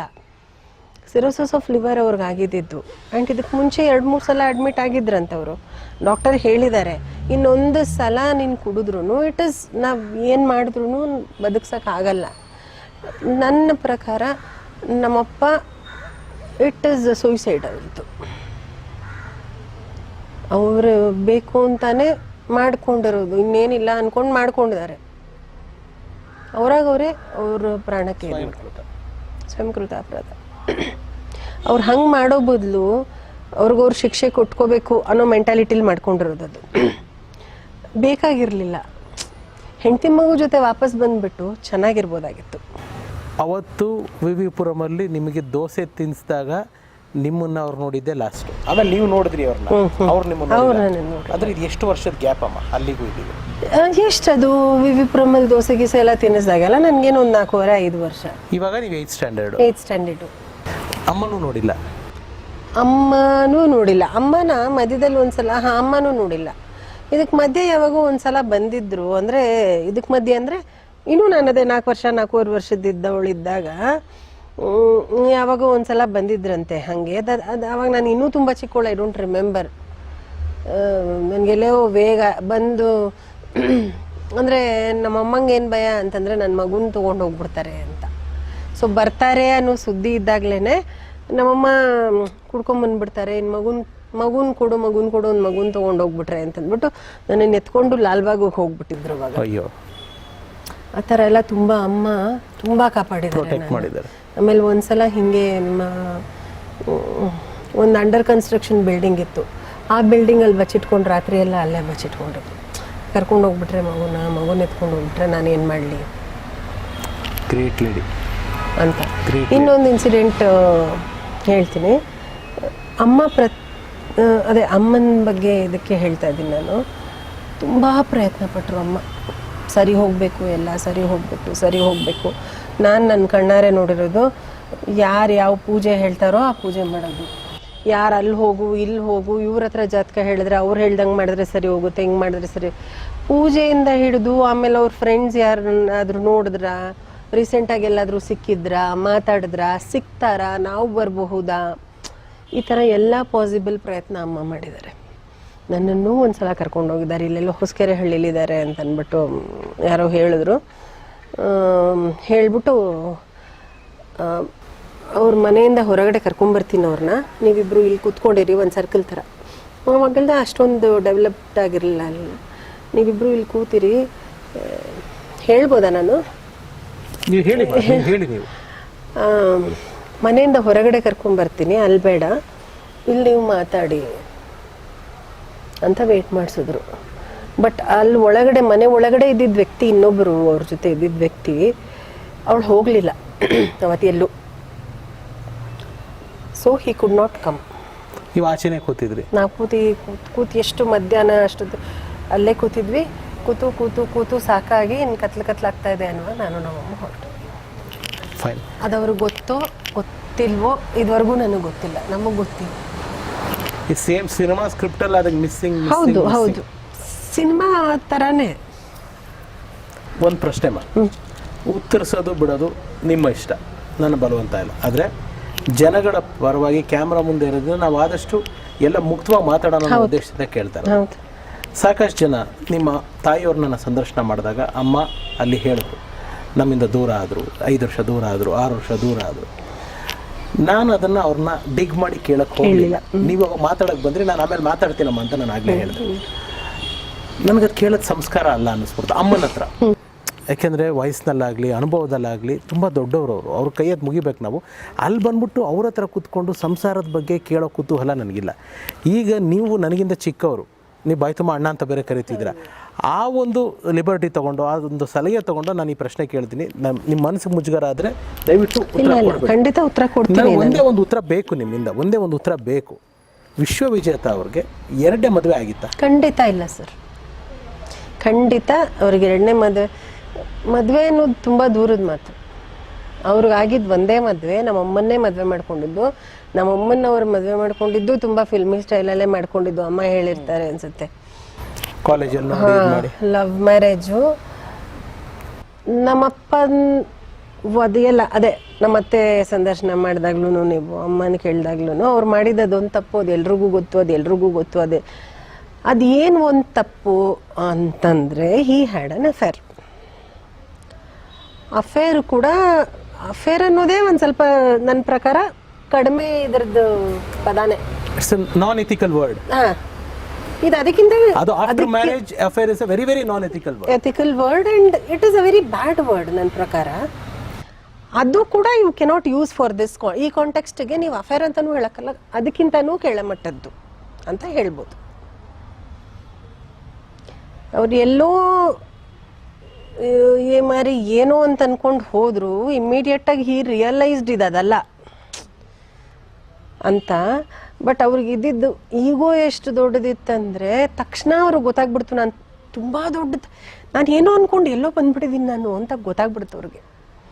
ಯಾವುದೋ ದಾರಿ ಅಂದ್ಕೊಂಡು ದೊಡ್ಡ ಕಚ್ಚಡ ಇದರಲ್ಲಿ ಬಿದ್ದುಬಿಟ್ಟಿದ್ದೀನಿ ಅಂತ ಗೊತ್ತಾಗ್ಬಿಡ್ತು. ನಾನು ಹೇಳೋದು ಅವ್ರು ಅದರಿಂದ ಎದ್ದು ಬಿಡಬೇಕಿತ್ತು, ಹೇಳ್ಬೇಕಿತ್ತು. ಅವ್ರು ಹೇಳಲಿಲ್ಲ. ಅವ್ರಿಗೇನು ಎದ್ರೆ ಎಲ್ಲರಿಗೂ ಗೊತ್ತಾಗುತ್ತಲ್ಲ ನಾನು ಕೊಚ್ಚಲ್ಲಿ ಬಿದ್ದುಬಿಟ್ಟೆ, ಬೇಡ ಇಲ್ಲಿ ಇದ್ಬಿಡ್ತೀನಿ, ತಪ್ಪು ಮಾಡಿದ್ದೀನಿ, ಅನುಭವಿಸ್ತೀನಿ. That was his mentality. Face ಮಾಡೋದು ಹೇಗೆ, ನನ್ನ ಹೆಂಡ್ತಿಗೆ ಹೆಂಗೆ ಮುಖ ತೋರಿಸೋದು. ಆ್ಯಂಡ್ ಇವಾಗಿನ ಥರನೂ ಅವಾಗಿನ ಸೊಸೈಟಿ ಮೆಂಟಾಲಿಟಿನೂ ಹಂಗಿರಲಿಲ್ಲ, ಇಂಡಸ್ಟ್ರಿ ಅವ್ರ ಮೆಂಟಾಲಿಟಿನೂ ಹಂಗಿರಲಿಲ್ಲ. So he lost his career ಇದೇ ವಿಷಯವಾಗಿ ಹೊರಟೋಗಿದ್ದು. ಇದೇ ವಿಷಯ ಅಂದರೆ ಹೆಂಗೆ ಹೋಗ್ಬಿಟ್ಟು how can he go and work ಕೇಳ್ತಾರಲ್ವಾ. ತುಂಬ ಕನ್ಸರ್ವೇಟಿವ್ನೆಸ್ ಜಾಸ್ತಿ. ಏನಕ್ಕಿಂತ ಕೆಲಸ ಮಾಡಿದೆ ಅಂತ ಕೇಳ್ತಾರೆ. ಆ್ಯಂಡ್ ಅದು ಯಾರನ್ನೋ ಪ್ರೀತಿ ಮಾಡಿ ಹೋಗಿದ್ದು ಅಂದರೆ ಬೇರೆ. ಆ್ಯಕ್ಚುಲಿ ಅವ್ರು ಮದುವೆ ಮಾಡ್ಕೊಂಡಿದ್ರು ಯಾರಿಗೂ ಏನೂ ಅನ್ನಿಸ್ತಿರಲಿಲ್ಲ. ನನಗೂ ಒಂದು ಸ್ವಲ್ಪ ಬೇಜಾರಾಗೋದು, ನಾವು ಅಮ್ಮಂಗೂ ಬೇಜಾರಾಗೋದು. ಬಟ್ ಓಕೆ, ಅವ್ರಿಗೆ ಬೇಕಾಗಿರೋ ಥರ ಅವ್ರ ಜೀವನ ಅವ್ರು ಕಟ್ಕೋತಾ ಇದ್ದಾರೆ. ಏನೋ ಆಗಲಿಲ್ಲ, ಬಿಕಾಸ್ ಸುಮಾರು ಆಗುತ್ತೆ ಈ ಥರ. 2ನೇ ಮದುವೆ ಮಾಡ್ಕೋತಾರೆ, ಇದು ಮಾಡ್ಕೋತಾರೆ. ಸಾರಿ, ಅಟ್ಲೀಸ್ಟ್ ಅವ್ರ ಜೀವನ ಚೆನ್ನಾಗಿ, ಅವ್ರು ಖುಷಿಯಾಗಿದ್ದಾರೆ, ಅವ್ರ ಕೆರಿಯರ್ ನೋಡ್ಕೊಂಡಿದ್ದಾರೆ ಅಂದರೆ ನಮಗೆ ಇಷ್ಟು ದುಃಖ ಆಗ್ತಿರ್ಲಿಲ್ಲ. ಅವ್ರು ಅದೂ ಮಾಡಲಿಲ್ವಲ್ಲ, ಅವರು ಹಾಳಾಗ್ಬಿಟ್ರು, ನಮ್ಮನ್ನು ಇಂಥ ಪರಿಸ್ಥಿತಿಗೆ. ಅಂದರೆ ಇವತ್ತಿಗೂ ದಂಡ ಕಟ್ತಾ ಇದ್ದೀವಿ. ಅವ್ರು ಹೊಟ್ಟೋದ್ರು ಅಫ್ಕೋರ್ಸ್. ನಾನು ನಿಮ್ಗೆ ಅವಾಗಲೇ ಹೇಳಿದ್ನಲ್ಲ, ನನಗೆ ಅದೇ ಅವ್ರ ಬಗ್ಗೆ ದ್ವೇಷ ಅಲ್ಲ, ಬೇಜಾರು, ಕೋಪ ಬರೋದು. ಅವ್ರು ಅಟ್ಲೀಸ್ಟ್ ನೋಡ್ಕೋಬೇಕಾಗಿತ್ತು. ಅಂಥ ಡಿಸಿಷನ್ ತೊಗೊಂಡು ಹೊರಗೆ ಹೋದ್ಮೇಲೆ ಸರಿ, ನಾನು ಯಾರು ಬೇಡ, ನನಗೋಸ್ಕರ, ನನ್ನ ಕಲೆಗೋಸ್ಕರ, ನನ್ನಲ್ಲಿರೋ ಸರಸ್ವತಿಗಾದರೂ ನಾನು ನ್ಯಾಯ ಒದಗಿಸ್ಕೊಡ್ತೀನಿ ಅಂತನಾದರೂ ಅವ್ರು ಇರಬೇಕಾಗಿತ್ತು. ಅವ್ರಿಗೋಸ್ಕರನಾದರೂ ಅವ್ರು ಇರಬೇಕಾಗಿತ್ತು. ಅದು ದುಃಖ ಆಗುತ್ತೆ, ಕೋಪ ಬರುತ್ತೆ. ನವೆಂಬರ್ 19th, 1996 ಹೌದು, ಸಾರು ನಮ್ಮಿಂದ ದೈಹಿಕವಾಗಿ ದೂರ ಆಗಿದ್ದು ಸರ್. ಹೆಂಗಿತ್ತು ಹೊಡೆತ ನಿಮಗೆ? ಆಲ್ರೆಡಿ ಅವರಿಂದ ದೂರ ಇದ್ರು. ಹೌದು. ಬಟ್ ಆದರೆ ಇವಾಗ ದೇಹ ಅಂದರೆ ಎಲ್ಲೋ ಒಂದು ಕಡೆ ಇದ್ದಾರೆ ಅನ್ನೋದೊಂದು ನೆಮ್ಮದಿ ಇತ್ತು. ಅದುವರೆಗೂ ತುಂಬ ಹೋಪ್ಸ್ ಇತ್ತು ನನಗೆ. ಆ ಮಲ್ಯ ಹಾಸ್ಪಿಟಲಲ್ಲಿ ಇದ್ದಾಗ್ಲೂ ಇವರೆಲ್ಲ ಮಾತಾಡ್ಕೊಡೋರು, ಸೀರಿಯಸ್ ಅಂತ. ನನಗೆ ಆ ಸೀರಿಯಸ್ ಅನ್ನೋದ್ರದ್ದು ಸೀರಿಯಸ್ನೆಸ್ಸೇ ಗೊತ್ತಿಲ್ಲ. ಸರಿ ಹೋಗುತ್ತಂತ, ಹಿಂಗಂತ. ನನ್ನ ಕೆಲಸ ಏನೋ ಅಮ್ಮ ಜೊತೆ ಕೂತಿರೋದು ದಿನ ಎಲ್ಲ. ಅಲ್ಲಿ ಕಣ್ಣೇ ಬಿಟ್ಟಿಲ್ಲ, ಒಂದ್ಸಲನೂ ನೋಡಿಲ್ಲ. ಆಮೇಲೆ ಅವ್ರು ಇದ್ದಿದ್ದು ಯಾವ ಹೈಟು, ಹಿಂಗೆ ನಾನು ಅವ್ನು ನೋಡಿದಾಗ ಎಷ್ಟು ಶ್ರಿಂಕ್ ಆಗಿಬಿಟ್ಟಿದ್ರು. ನಾನು ಪಪ್ಪಾನ ನಿಜವಾಗ್ಲೂ ಪಪ್ಪಾನ ಅಮ್ಮ ಅಂತ ಕೇಳ್ತಾ ಇದ್ದೀನಿ ನಮ್ಮಮ್ಮನ. ಹ್ಞೂಮ್ಮ ಪಪ್ಪಾನೇ ಕಟ್ಟೆ ಬಿಟ್ಟಿಲ್ಲ ಅವರು. ಸೊ ಸರಿ ಹೋಗ್ಬಿಡ್ತಾರೆ. ಸೊ ನಮ್ಮ ಮನೇಲೆಲ್ಲ ಏನು ಪ್ಲ್ಯಾನಿಂಗು ಅಂತಂದರೆ ನಮ್ಮಮ್ಮ ಅವ್ರ ತಂಗಿ ಗಂಡಂದ್ರು, ನಮ್ಮ ಚಿಕ್ಕಮ್ಮಂದ್ರಿಗೆ ಮದುವೆ ಎಲ್ಲನೂ ಆಗಿತ್ತು. ಯಾರ ಮಾತು ಅವನೇ ಹೇಳಿದ್ರು ಕೇಳೋಂಗಿಲ್ಲ, ಅವರೇ ಹೇಳಿದ್ರು ಕೇಳೋಂಗಿಲ್ಲ. ಕರ್ಕೊಂಡು ಹೊಟ್ಟೋಗೋಣ, ಕೈಕಾಲು ಕಟ್ಟಾಕಾದ್ರೂ ಕರ್ಕೊಂಡು ಹೊಟ್ಟೋಗ್ಬಿಡೋಣ ನಾವು ಸರಿ ಹೋಗಿದ ತಕ್ಷಣ. ಸೊ ನನ್ನ ಥಾಟ್ ಪ್ರಾಸೆಸ್ ಹೆಂಗಿತ್ತು ಅಂದರೆ ಸರಿ ಹೋಗ್ಬಿಡ್ತಾರೆ, ಒಂದು ಸ್ವಲ್ಪ ದಿನ ಹಾಸ್ಪಿಟ್ಲಲ್ಲಿದ್ದಾರೆ, ಸರಿ ಹೋಗ್ಬಿಡ್ತಾರೆ, ಹೆಂಗಿದ್ರು ಮನೆ ನಾನು ಆ ಇದರಲ್ಲೇ ಇದ್ಬಿಟ್ಟು ನೆಕ್ಸ್ಟ್ ಸೀನ್ಗಳು ಇದು ಮಾಡಿಬಿಟ್ಟಿದ್ದೆ ನಾನು. ನೀವಾಗಲೇ ಹೇಳಿದಾಗೆ ಅಷ್ಟೆಲ್ಲ ಬ್ರಾಡ್ ಥಿಂಕಿಂಗ್ ಇರಲಿಲ್ಲ. ನಾನು ಯಾವ ರೂಮಲ್ಲಿ ಇರ್ಬೋದು, ಅಪ್ಪ ಬಂದರೆ ಸ್ಕೂಲಿಗೆ ಕರ್ಕೊಂಡೋಗ್ಬಿಡ್ತಾರಾ, ಯಾವ ಗಾಡೀಲಿ ಕರ್ಕೊಂಡೋಗ್ಬಿಡ್ಬೋದು, ನನ್ನ ಥಾಟ್ ಪ್ರಾಸೆಸ್ ಅದರಲ್ಲಿ ಇತ್ತು. ನಂಗೆ ಇದ್ರಲ್ಲಿ ಸೀರಿಯಸ್ನೆಸ್ಸೇ ಗೊತ್ತಿಲ್ಲ. So one fine day ಅದೇನಾಗ್ತಿತ್ತು, deteriorate ಆಗ್ತಾ ಹೋಯಿತು ಅವ್ರದ್ದು ಹೆಲ್ತ್ ಕಂಡೀಷನ್ನು. ಆಮೇಲೆ ತುಂಬ ದಿವಸ ಆಗೋಗಿತ್ತು ಹಾಸ್ಪಿಟ್ಲಲ್ಲಿ ನಾನು ಅಮ್ಮ ಇದ್ದು. ಆಮೇಲೆ ಅಮ್ಮನ ತಂಗಿ ಗಂಡಂದ್ರು ಅವರೆಲ್ಲ ಏನಂದ್ರು, ಮಗುನೂ ತುಂಬ ದಿವಸದಿಂದ ಇದ್ದಾಳೆ ಇಲ್ಲಿ. ರೋಡಲ್ಲಿ ಕೂತ್ಕೋತಾ ಇದ್ವಿ, ಬಿಕಾಸ್ ಅಲ್ಲಿ ಒಳಗಡೆ ಬಿಡಲ್ವಲ್ಲ ICUದಲ್ಲಿ. ರೋಡಲ್ಲಿ ಕೂತ್ಕೋತಿದ್ವಿ. ಅವಳು ತುಂಬ ದಿವಸದಿಂದ ಸ್ಕೂಲ್ಗೂ ಹೋಗಿಲ್ಲ, ಒಂಥರ ಡಲ್ಲಾಗಿ ಹೋಗ್ತಾ ಇದೆ ಮಗು. ನಾವು ಕರ್ಕೊಂಡು ಹೋಗ್ತೀವಿ, ನಾಳೆಯಿಂದ ಸ್ಕೂಲಿಗೆ ಕಳಿಸ್ತೀವಿ, ನೋಡೋಣ ಇಲ್ಲಿ ಏನಾಗುತ್ತೆ ಅಂತ. ಸುಮ್ಮನೆ ಯಾಕೆ ರೋಡಲ್ಲಿ ನಿನ್ನ ಜೊತೆ ಕೂತ್ಕೊಳ್ಳೋದು, ಸರಿ ಕರ್ಕೊಂಡು ಹೋಗಿ ಅಂತ ಅಂದ್ಬಿಟ್ಟು ಅವತ್ತಿನ ದಿವಸ ಕಳಿಸಿದ್ದಾರೆ ನಮ್ಮಮ್ಮ. ನೆಕ್ಸ್ಟ್ ಡೇ ಬೆಳಗ್ಗೆನೇ ನ್ಯೂಸ್ ಬಂತು, ಒಂದು ನೈಟಲ್ಲಿ. ಅದುವರೆಗೂ ನಾನು ಅಲ್ಲೇ ಇದ್ದೀನಿ. ನೆಕ್ಸ್ಟ್ ಡೇ ಬೆಳಗ್ಗೆ ನನಗೆ ಅಂದರೆ ನಮ್ಮ ಅಜ್ಜಿ ಹೇಳ್ತಾರೆ ನನಗೆ, ನಮ್ಮ ಅವರಮ್ಮ ಸ್ಕೂಲ್ ಕಳ್ಸೋಣ ಅಂತ ಅಂದ್ಬಿಟ್ಟು ಎಪ್ಸಕ್ಕೆ ಅಂತ ಬಂದ್ರಂತೆ. ನಿದ್ದೆಲ್ಲೇ ಏನು ಒರಳಾಡೋದು, ಸಂಕಟ ಕಿರ್ಚಾಡೋದು ಹಾಗೆಲ್ಲ ಮಾಡ್ತಾ ಇದ್ನಂತೆ.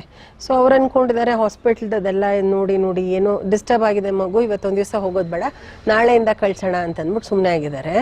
ಅದು ಅರ್ಧ ಗಂಟೆಯಲ್ಲಿ ಈ ನ್ಯೂಸೇ ಬಂದ್ಬಿಡ್ತು. ನನಗದು ಒಂದೇ ಸಲ ಆ ನ್ಯೂಸ್ ಬಂದಿದ ತಕ್ಷಣ ನಾನು ಹಿಂಗಿರ್ಲಿಲ್ವಲ್ಲ, ಡಿಸ್ಚಾರ್ಜ್ ಆಗಿ ಬರೋ ಥರ ಇತ್ತಲ್ವ ನನ್ನ ಕಲ್ಪನೆಯಲ್ಲಿ. ನನಗೆ ಐ ಕುಂಟ್ ಟೇಕ್ ಇಟ್. ನನಗದು ತುಂಬ ಹಂಗಂದರೆ ಇನ್ನು ಬರೋ ಸಾಧ್ಯತೆಗಳು ಎಲ್ಲ ಡೋರ್ಗಳು ಕ್ಲೋಸ್ ಆಗೋಯ್ತು ಅಲ್ಲಿ. ಅದುವರೆಗೂ ಆ ಹೋಪ್ಸು ನಮ್ಮ ಅಮ್ಮಂಗೂ ತುಂಬ ಇತ್ತು, ನನಗೂ ತುಂಬ ಇತ್ತು. ನಮ್ಮ ಅಜ್ಜಿ ಆ ಥರ ಪಾಸಿಟಿವ್ ಆಗಿ ಯೋಚನೆ ಮಾಡಿಸ್ತಾ ಇದ್ರು ನಮ್ಮ ಕೈಲಿ. ಸರಿ ಹೋಗುತ್ತೆ, ಬರ್ತಾರೆ ಸುಧಾಕರ್ ಬರ್ತಾರೆ, ನೀವು 3 ಜನ ಚೆನ್ನಾಗಿರ್ತೀರ. ಅವತ್ತಿಗೆ there is no hopes, all the doors, everything were closed for us. Very sorry.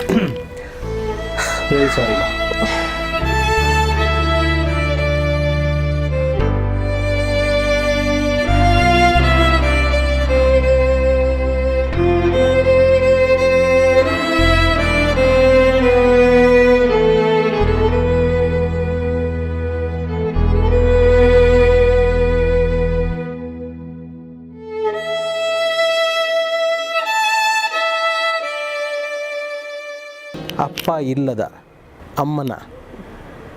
ಅಮ್ಮ ಮಗಳ ಏಕಾಂಗಿ ಜೀವನ. ನಿಮ್ಮ ತಾಯಿ ಗ್ರೇಟ್ ಲೇಡಿ, ತುಂಬ ಗ್ರೇಟೆಸ್ಟ್. ಅದಕ್ಕೆ ಪದ ಇಲ್ಲದ. I would not describe Har great ಅಂತನೂ ಅಲ್ಲ, ಅದಕ್ಕಿಂತ ಜಾಸ್ತಿ ನಾನೇನಕ್ಕೆ ಹೇಳ್ತೀನಿ ಅಂದರೆ, ಈಗಿನ ಜನ್ರೇಷನ್ ಅವರು ಅಥವಾ ಜನರಲಿ ಇವಾಗೆಲ್ಲ ಜೀವನ ಶುರು ಮಾಡೋದಕ್ಕೇ 25, 26, 27 ವರ್ಷಕ್ಕಿನ್ನೂ ಮದುವೆ ಬಗ್ಗೆನೂ ಯೋಚನೆ ಮಾಡಿರಲ್ಲ. ಹೆಣ್ಮಕ್ಳಾಗಲಿ ಗಂಡು ಮಕ್ಕಳಾಗಲಿ, ಹೆಣ್ಮಕ್ಳು ಎಸ್ಪೆಷಲಿ ಅವ್ರ ಕೆರಿಯರು ಅದು ಇದು ಅಂತಿರ್ತಾರೆ. ನಮ್ಮ ಅಮ್ಮಂಗೆ 21, 22 ವರ್ಷಕ್ಕೆ ಎಲ್ಲ ಮುಗ್ದೋಗ್ಬಿಡ್ತು. Everything was over for her completely. ಎಲ್ಲ ಮುಗ್ದೋಯ್ತು.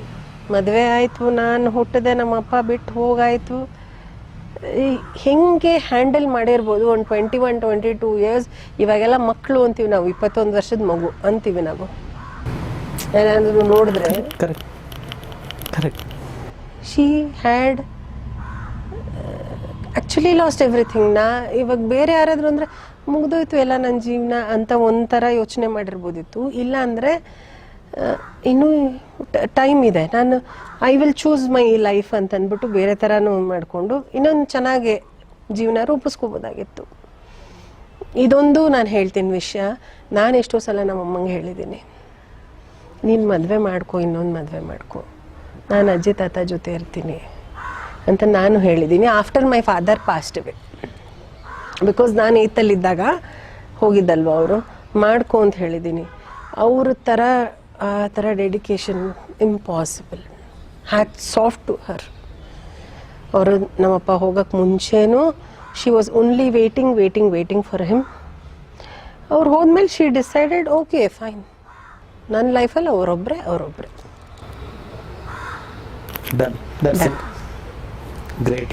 Very very great.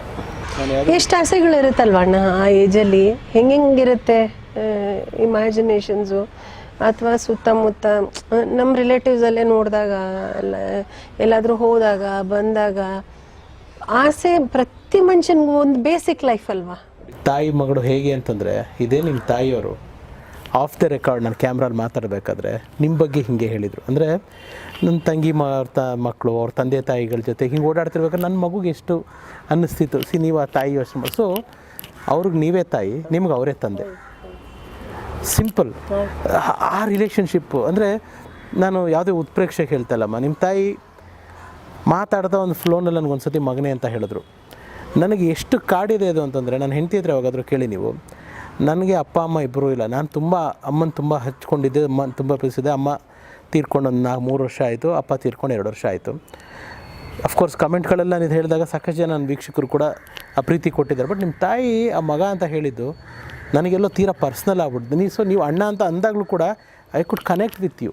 ಇವಾಗ ಜನರಲಾಗಿ ನಾವು ತುಂಬ ಜನಕ್ಕೆ ಅಣ್ಣ ಅಂತ ಹೇಳ್ತೀವಿ ಕೆಲಸದ ವಿಚಾರವಾಗೋ ಇದು. ಬಟ್ ಅದರ ಒಂದು ಕನೆಕ್ಟಾಗಿ ಹೇಳಿದ್ದಿದೆಯಲ್ಲ, ಅದು ನನಗೆ ನಿಜವಾಗ್ಲೂ ಹೇಳ್ತೀನಿ, ನಿಮ್ಮ ತಾಯಿ ಅಂತ ತಾಯಿ ಎಲ್ಲ ಮಕ್ಳಿಗೂ ಸಿಗಲಿ ಅನ್ನೋದೇ ನನಗೆ ಆಸೆ. ತುಂಬ ಗ್ರೇಟ್ ಸೋಲ್ ಅವರು. ಅವರೊಬ್ಬರ ಬಗ್ಗೆ ತುಂಬಾ ಬೇರೆ ರೆಸ್ಪೆಕ್ಟ್ ಇದೆ ನನಗೆ. And again coming back to ನಿಮ್ಮ ವಿಷಯ ಮಾತಾಡೋದಾಯ್ತು ಅಂತಂದರೆ, ಸಾರಿ ಎಮೋಷ್ನಲಿ ತುಂಬ ಡ್ರೈವ್ ಮಾಡಿದ್ವಿ ಅಂತ ಕಾಣುತ್ತೆ. But okay, these are the facts which ಬರಬೇಕಾಗಿದ್ದು ಆಚೆ. ಫಸ್ಟ್ ಬಣ್ಣ ಹಚ್ಚಿದ್ದು ಯಾವಾಗ ನೀವು? ನಾನು ಫಸ್ಟ್ ಬಣ್ಣ ಹಚ್ಚಿದ್ದು I think I was 16 years ಇರಬೇಕು. 10th ಅಂದರೆ ನಾನು 10th ಇರುವಾಗಿಂದನೇ ನಾನು 10th ಇದ್ದಾಗ ನಾನು ಕಾಲೇಜಾ ಅಂತ ಕೇಳೋರು. ಒಂಥರ ಐ ವಾಸ್ ಹೆವಿಲಿ ಬಿಲ್ಟ್ ಅವಾಗಿಂದ. ಆ್ಯಕ್ಚುಲಿ 9th 10th ಇದ್ದಾಗಲೇ ಇವರು ಹಿಂಗೆ ಕೇಳಿದ್ದಾರೆ ಅಮ್ಮ ಹತ್ರ. ಗೊತ್ತಾಗುತ್ತಲ್ಲ ಇವಾಗ ವಿಶ್ವವಿಜೇತ ಮಗಳಿದ್ದಾಳಂತೆ ಅಂದಮೇಲೆ ಆ್ಯಕ್ಟ್ ಮಾಡ್ತಾರ. ಅದು ನೆಕ್ಸ್ಟ್ ಬರುತ್ತೆ ಎಲ್ಲ ಸ್ಟಾರ್ ಮಕ್ಕಳಿಗೆ, ಆರ್ಟಿಸ್ಟ್ಗಳ ಮಕ್ಳಿಗೆ ಬರೋವಂಥದ್ದು. ಆವಾಗ ನನ್ನ ಕಿವಿವರೆಗೂ ಬರಕ್ಕೆ ಬಿಟ್ಟೇ ಇಲ್ಲ. ಏನು ನಮ್ಮಮ್ಮ ವಾಸ್ ಸ್ಟ್ರಿಕ್ಟ್ಲಿ ನೋ, ಇವಳು ಆ ಫೀಲ್ಡಿಗೆ ಹೋಗಬಾರ್ದು, ಓದು ಕಡೆಗೆ ಹೋಗಬೇಕು ಅನ್ನೋದು ಅವ್ರಿಗಿತ್ತು. ನನಗೆ ಯಾವತ್ತೂ ನಾನು ಆರ್ಟಿಸ್ಟ್ ಆಗಬೇಕು ನಾನಿದ್ದು ಅಂತ ನಾನು ಅಂದ್ಕೊಂಡಿದ್ದಿದ್ದಿಲ್ಲ, ಪ್ಲ್ಯಾನ್ ಮಾಡಿದ್ದಲ್ಲ. ಬಟ್ ಅದು ಹೆಂಗೋ ಒಂದಾದ್ಮೇಲೆ ಇಟ್ ಹ್ಯಾಪೆಂಡ್. ಒಂದು ಫಸ್ಟ್ ಸೀರಿಯಲ್ ಅಂತ ಮಾಡಿದ್ದು, ಸೀರಿಯಲ್ಲೇ ಮಾಡ್ಕೊಂಡು ಹೋಗಬೇಕು ಅಂತಿದ್ದಿದ್ದು. ಆಮೇಲೆ ಫಸ್ಟ್ ಸೀರಿಯಲ್ ನಾನು ಸ್ವರ್ಗ ಅಂತ ಮಾಡಿದ್ದು. ಸ್ವರ್ಗ ಜೊತೆಗೆ ಸಪ್ತಪದಿ ಅನ್ನೋದು ಅದ್ರ ಜೊತೆ ಸ್ಟಾರ್ಟ್ ಮಾಡಿದ್ದು.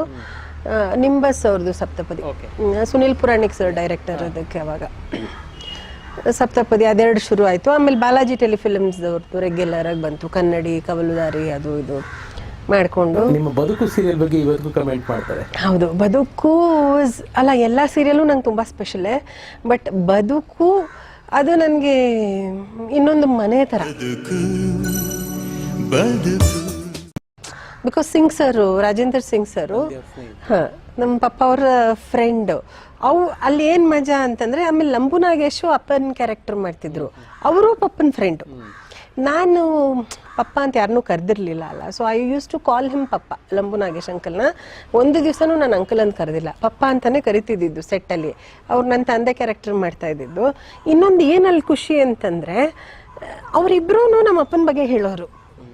ನಿಮ್ಮಪ್ಪ ಹಿಂಗೆ ಮಾಡ್ತಿದ್ರು, ನಿಮ್ಮಪ್ಪ ಈ ಥರ ಇದು ಮಾಡ್ತಿದ್ರು, ಇಷ್ಟು ಟ್ಯಾಲೆಂಟೆಡು, ಹಾಗೆ ಹಿಂಗೆ ಅಂತ. ಸೊ ಮನೆ ಥರ atmosphere. And it went on for 3-4 years ಬದುಕು. ಈಗ ಹೇಳೋದಕ್ಕೂ ಕೇಳೋದಕ್ಕೂ ಏನು ಉಳಿದಿಲ್ಲ. ನಿಮಗೆ ನನ್ನ ಮೇಲಿನ ಪ್ರೀತಿ ನಿಜವಾದ ಆದರೆ ನನ್ನ ತಂಗಿ ರುಕ್ಮಿಣಿನ ಮದುವೆ ಆಗ್ತೀರ, ಇಲ್ಲಾಂದ್ರೆ ಮುಂದೆ ನಡೆಯೋ ಎಲ್ಲ ಅನಾಹುತಕ್ಕೂ ನೀವೇ ಹೊಣೆ ಆಗ್ತೀರ. ಸೊ ಬದುಕು ತುಂಬ ಜನಕ್ಕೆಲ್ಲ ನೆನಪಿದೆ. ಆಮೇಲೆ ರಾಧಾ ರವಿ ಬೆಳಗೆರೆ ಸರ್ ರಾಧಾ ಅವ್ರ ಪ್ರೊಡಕ್ಷನ್ನು ಪ್ಲಸ್ ಅವ್ರ ಜೊತೆ ವರ್ಕ್ ಮಾಡಿದ್ದು, ಆ್ಯಕ್ಟ್ ಮಾಡಿದ್ದು ನಾನು. ಆಮೇಲೆ ಒಳ್ಳೊಳ್ಳೆ ಡೈರೆಕ್ಟರ್ಗಳ ಜೊತೆ ಕೆಲಸ ಮಾಡಿದ್ದೀನಿ. ಫಣಿ ರಾಮಚಂದ್ರ ಸರು, ಸೀತಾರಾಮ್ ಸರು, ಆಮೇಲೆ ಎಸ್ ನಾರಾಯಣ್ ಸರು, ಎಲ್ಲ ಇದ್ರ ಡೈರೆಕ್ಟರ್ಗಳ ಜೊತೆ. ಆಮೇಲೆ ಗಿರೀಶ್ ಕಾಸರವಳ್ಳಿ ಸರ್ ಅವ್ರದ್ದು ಒಂದು ರೆಗ್ಯುಲರ್ ಫಿಲ್ಮೇ ಮಾಡಿದ್ದು ಆ್ಯಕ್ಚುಲಿ. ಅದು ಡಿಗೆ ಮಾಡ್ತಿದ್ರು ಅವಾಗ. ಒಂದಷ್ಟು ಅವಾರ್ಡಿ ಡೈರೆಕ್ಟರ್ಗಳಿಗೆ ಸ್ಲಾಟ್ಸ್ ಕೊಟ್ಟಿದ್ರು. ಆ ಥರ ಪ್ರಾಪರ್ 2.5 hours ಒಂದು ಫೀಚರ್ ಫಿಲ್ಮ್ ಮಾಡೋದಕ್ಕೆ. ರಿಲೀಸ್ ಆಗಿಲ್ಲ, ಬಟ್ ಅವಾರ್ಡ್ ಪಿಕ್ಚರ್ ಥರ ಅವರು ಕೊಟ್ಟಿದ್ರು.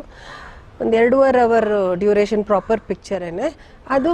ಕಾಸರವಳ್ಳಿ ಸರ್ದು ಐ ಲರ್ನ್ಟ್ ತುಂಬ. ಅದೊಂದು ಬೇರೆ ಎಕ್ಸ್ಪೀರಿಯನ್ಸ್, ಬೇರೆ ಸ್ಕೂಲ್. ಆ್ಯಂಡ್ ನಾನು ಎಲ್ಲ ಡೈರೆಕ್ಟರ್ಗೂ ರೋಲ್ದು ಬೇರೆ ಬೇರೆ ಸ್ಟೈಲ್, ಎಲ್ಲರೂ ಎಕ್ಸ್ಟ್ರೀಮ್ಸು. ಸೊ ಹಾಗೆ ಕಂಟಿನ್ಯೂಸ್ ಆಗಿ ಸೀರಿಯಲ್ಗಳು ಅಂದರೆ ಒಂದು ದಿವಸದಲ್ಲಿ 2-3 ಶಿಫ್ಟ್ ಎಲ್ಲ ಮಾಡ್ತಿದ್ದೆ ನಾನು serial. I had no idea of coming to cinema. ಹೆಂಗಾಯಿತು ಅಂದರೆ ಅದು ಸಿನಿಮಾ ಹೆಂಗೆ ಎಂಟರ್ ಆಯಿತು ಅಂತಂದರೆ, ಹೀಗೆ ಆಸೆಗಳು ಅಂತ ಒಂದು ಸೀರಿಯಲ್ ಮಾಡ್ತಿದ್ವಿ.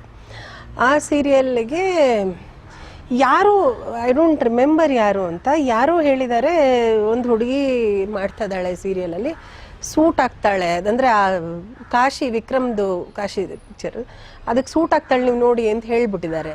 ಸೊ ಅವರಿಬ್ಬರು ಡೈರೆಕ್ಟರ್ ಸ್ಪಾಟಿಗೆ ಬಂದುಬಿಟ್ರು. ಆ ಫಿಲ್ಮಲ್ಲಿ ಆ್ಯಕ್ಟ್ ಮಾಡ್ತೀಯಮ್ಮ. ನಾನು ಫಿಲ್ಮಲ್ಲಿ ನನಗದು ಏನೋ ಏಲಿಯನ್ ಥರ. ಇಲ್ವಲ್ಲ, ನಾನು ಮಾಡಲ್ಲ, ನಾನು ಸೀರಿಯಲ್ ಮಾಡ್ತಾಯಿದ್ದೀನಿ. ಅವ್ರಿಗೆ ಇಷ್ಟ ಹೋಗಿದೆ, ಅವ್ರು ಡಿಸೈಡು ಇಲ್ಲ ಅಲ್ಲಿಂದ ಒಂದು ಸ್ವಲ್ಪ ನಡ್ಕೊಂಬಾ ಅಂತಂದರು. ಸರ್ ನಾನು ಮಾಡಲ್ಲ ಸರ್ ಸಿನಿಮಾ. ನಡ್ಕೊಂಬಮ್ಮ, ನಡ್ಕೊಂಬರೋಕ್ಕೇನು, ಅಲ್ಲಿಂದ ಇಲ್ಲಿಗೆ ನಡ್ಕೊಂಬಾ. ಸರಿ ನಡ್ಕೊಂಬಂದೆ. ಆಮೇಲೆ CD ಕೊಟ್ಬಿಟ್ಟು ಹೋದರು. ಇದನ್ನು ನೋಡು, ತುಂಬ ಚೆನ್ನಾಗಿದೆ ಅಮ್ಮ, ನೀನು ಮಾಡಬೇಕು, ತುಂಬ ಸೂಟ್ ಆಗುತ್ತೆ ನಿನಗಿದು ಕ್ಯಾರೆಕ್ಟರು, ಕೆಟ್ಟ ಸೀನು ಆ ಥರ ಈ ಥರ ಎಲ್ಲ ಏನೂ ಇಲ್ಲ ಅಂತ ನೀನು ಯೋಚನೆ ಮಾಡಿಬಿಟ್ಟು ಹೇಳು, but you have to do ಅಂತ. ಆಮೇಲೆ ನೋಡಿದೆ, ಮನೇಲಿರೋರೆಲ್ಲನೂ ನೋಡಿದ್ರು, ಎಲ್ಲರಿಗೂ ಇಷ್ಟ ಆಯಿತು, ಚೆನ್ನಾಗೂ ಇತ್ತು, ಅದು ಡೀಸೆಂಟಾಗಿತ್ತು. ಹಾಗೆ ನಮ್ಮ ಪ್ರೀತಿಯ ರಾಮು. ಎಸ್, ನಾನು ಇನ್ನೂ ಆ ಪ್ರಶ್ನೆ ನಿಮ್ಮನ್ನು ಕೇಳಲಿಲ್ಲ ಅಂತಂದರೆ ದರ್ಶನ್ ಸರ್ ಫ್ಯಾನ್ಸು ನನಗೆ ಸರಿಗೆ ಬೈತಾರೆ. ಸೊ ನಿಮ್ಮ ಆ ಅಣ್ಣನ ಬಗ್ಗೆ, ನನ್ನ ಪ್ರೀತಿಯ ರಾಮುವಿನ ಪಾತ್ರದ ಅಣ್ಣನ ಬಗ್ಗೆ, ನಿಮ್ಮ ರಾಮು ಬಗ್ಗೆ, ಡಿ ಬಾಸ್ ಬಗ್ಗೆ, ನಿಮ್ಮ ಅಣ್ಣನ ಬಗ್ಗೆ ಏನು ಹೇಳ್ತೀರಾ? ಹೇಗಿತ್ತು ಅವ್ರ ಜೊತೆ ವರ್ಕ್ ಮಾಡಿದ ಎಕ್ಸ್ಪೀರಿಯನ್ಸು? ಫಸ್ಟ್ ಡೇನೇ, ಫಸ್ಟ್ ಶಾರ್ಟಿಗೆ ಮುಂಚೆನೇ, before giving my first short, Darshan ಅಣ್ಣ ಅಂತಲೇ ನಾನು ಕರಿತಿದ್ದಿದ್ದು. ಅವ್ರು ನನ್ನ ಸಿಸ್ಟರ್ ಇಂಡಿಯಾ, ಪುಟ್ಟಿ, ಇದೇ ಥರನೇ ಕರಿತಾ ಇದ್ದಿದ್ದು. ಇನ್ನೂ ಶುರು ಆಗೋಕ್ಕೆ ಮುಂಚೆನೇ ಅವರಾಗವರೇ ಬಂದು ನಮ್ಮ ಅಮ್ಮನ ಹತ್ರ ಮಾತಾಡಿ, ನನ್ನ ಹತ್ರ ಮಾತಾಡಿ, ನಾನು ದರ್ಶನ್ ಅಂತಮ್ಮ, ದಟ್ ಈಸ್ ಹಿಸ್ ಅವರು ಪೊಸಿಷನ್, ಅದು ಆ ವ್ಯಕ್ತಿತ್ವ, ಅದು ಹ್ಯಾಟ್ಸ್ ಆಫ್ ಟು ದಟ್. ಅವರೇ ಬಂದು ಮಾತಾಡಿ, ಹಿ ಮೇಡ್ ಮೀ ಕಂಫರ್ಟಬಲ್. ನಾನಿದ್ದೀನಿ, ಐ ಆಮ್ ಯುವರ್ ಬ್ರದರ್ ಅನ್ನೋ ಥರ ಧೈರ್ಯ ಕೊಟ್ಟರು. And he was like that throughout. ನನಗೆ ನನಗೆ ಸೀರಿಯಲ್ ಅಷ್ಟು ಅನ್ಕಂಫರ್ಟಬಲ್ ಅನ್ನಿಸ್ಲಿಲ್ಲ. ಸಿನಿಮಾ ಹೆಂಗೆ ಮಾಡಿದ್ವಿ ಅಂತಲೇ ಗೊತ್ತಿಲ್ಲ 2-3 ತಿಂಗಳು. And I was pampered by him. ಅದು ಇದು ತೊಗೊಂಬಂದು ಕೊಡೋರು ತಿನ್ನೋದಕ್ಕೆ. ಆ್ಯಂಡ್ ಅವಾಗವಾಗ ಜೋರಾಗಿ ಹೇಳೋರು, ನನ್ನ ತಂಗಿ ಯಾರಾದರೂ ಏನಾದರೂ ಇದು ಮಾಡೋ, ನನ್ನ ತಂಗಿ ಅಂತಲ್ಲ. And that was there. ನಾನು ರಾಖಿ ಕಟ್ಟಿದ್ದೀನಿ, ಅವ್ರು ನನಗೆ ಅದಕ್ಕೆ ಗಿಫ್ಟ್ ಕೊಟ್ಟಿದ್ದಾರೆ. ಆ ಥರ ಅಣ್ಣ ತಂಗಿ ಥರನೇ we have shared a lot of things ಅವಾಗ. ಆಮೇಲೆ ಬರೀ ಸಿನಿಮಾದಲ್ಲಿ ಅಂತಲ್ಲ, ಆವಾಗ ಸೀರಿಯಲ್ಗಳಲ್ಲೂ ಸ್ವಲ್ಪ ಡೇಟ್ಸ್ ಕ್ಲಾಶು, ಅದು ಇದು ಏನೇನು ಪ್ರಾಬ್ಲಮ್ಸ್ ಎಲ್ಲ ಆಯಿತು. ಆವಾಗಲೂ he stood with me. He said, ನಾನಿದ್ದೀನಿ, ಯಾಕೆ ಪುಟ ನೀನು ಎದುರ್ಕೋತೀಯ, ನಾನಿದ್ದೀನಿ, ಯಾಕೆ ಸಿಸ್ಟರ್ ಎದುರ್ಕೋತೀಯ ಅಂತ. ಬಟ್ ಅದು ಹೆಂಗೂ ನಾನು ಸಿನಿಮಾದಿಂದ ದೂರ ಹೋಗ್ತಾ ಹೋದೆ. ಅವರು ಸಿನಿಮಾಗಿನ್ನೂ ಹತ್ರ ಅವರು ಡಿ ಬಾಸ್ ಆಗ್ತಾ ಹೋದರು. So he started changing. ಅವ್ರು ಹೇಳ್ತಿದ್ರು ಯಾವಾಗಲೂ, ನನ್ನ ನಂಬರ್ 1 ವಾರ ಇರೋದು, ಇನ್ನೊಂದು ವಾರ ಇರಲ್ಲಮ್ಮ, ನಿನ್ನ ಮನೆಗೆ ಫೋನ್ ಮಾಡು, ನಿಮ್ಮ ಅತ್ತಿಗೆ ಹತ್ರ ಮಾತಾಡು ಅಂತ. ನಾನು ಹೇಳಿದ್ನಲ್ಲ, ನನ್ನ ಫೋನ್ ಕಾಂಟ್ಯಾಕ್ಟ್ ಇಟ್ಕೊಳ್ಳೋದ್ರಲ್ಲಿ ತುಂಬ ನಾನಿದು ದಟ್ ಈಸ್ ಮೈ ಮಿಸ್ಟೇಕ್, ನನ್ನ ತಪ್ಪದು. ಅದು ಹಾಗೆ ಡ್ರಿಫ್ಟ್, ಅದು ದೂರ ಆಗಿ ಬಟ್ ಆದ್ರೂ ಸುಮಾರು ಸಲ ಈಗ ಕಂಠೀರವಲ್ಲ ಶೂಟಿಂಗ್ ನಡಿಬೇಕಾದ್ರೆ, ನಂದು ಸೀರಿಯಲ್ ನಡೀತಾ ಇದೆ ಅಂತಂದ್ರೆ, ಅವ್ರದ್ದು ಸಿನಿಮಾ ನಡೀತಿದ್ರೆ ಅವ್ರ ಅಸಿಸ್ಟೆಂಟ್ ಹತ್ರ ಹೇಳಿ ಕಳ್ಸೋರು, ಅವಳಿಗೆ ಹೇಳು ಇಲ್ಲಿ ಬರಬೇಡ ಅಂತ, ಸಿನಿಮಾ ಸೆಟ್ಟಿಗೆ ಬರೋದು ಬೇಡ, ನಾನೇ ಅಲ್ಲಿ ಬರ್ತೀನಿ ಅಂತಂದ್ಬಿಟ್ಟು. ಹಿ ವುಡ್ ಮೇಕ್ ಶ್ಯೂರ್ ಬಂದು ನನ್ನನ್ನು ನನ್ನ ಸೆಟ್ಟಲ್ಲಿ ಬಂದು ಮಾತಾಡಿಸ್ಕೊಂಡು ಹೋಗೋರು. ಈ ಥರ ಒಂದು 4-5 ಸಲ ಆಗಿದೆ, ಕಂಠೀರವಲ್ಲೇ ಆಗಿದೆ. And I am very sure ಇವಾಗಲೂ ಅವ್ರು ನನ್ನನ್ನು ಮೀಟ್ ಮಾಡಿದ್ರೆ ಅವ್ರಿಗೆ ನನ್ನ ಮೇಲೆ ಅದೇ ಥರ ಪ್ರೀತಿ ಇರುತ್ತೆ. ಬಿಕಾಸ್ ನನಗೂ ನನಗೆ ಅಣ್ಣನೇ, ಹೀ ಈಸ್ ಅಣ್ಣ ಟು ಮಿ. ಅವರನ್ನು ಹಾಗೆ. ಆ್ಯಂಡ್ ಮೈ ರಾಖಿ ಬ್ರದರ್, ನನ್ನ ಸ್ಕೂಲ್ ಫ್ರೆಂಡು ಅಂತ ಹೇಳಿದ್ನಲ್ಲ ಅವನು.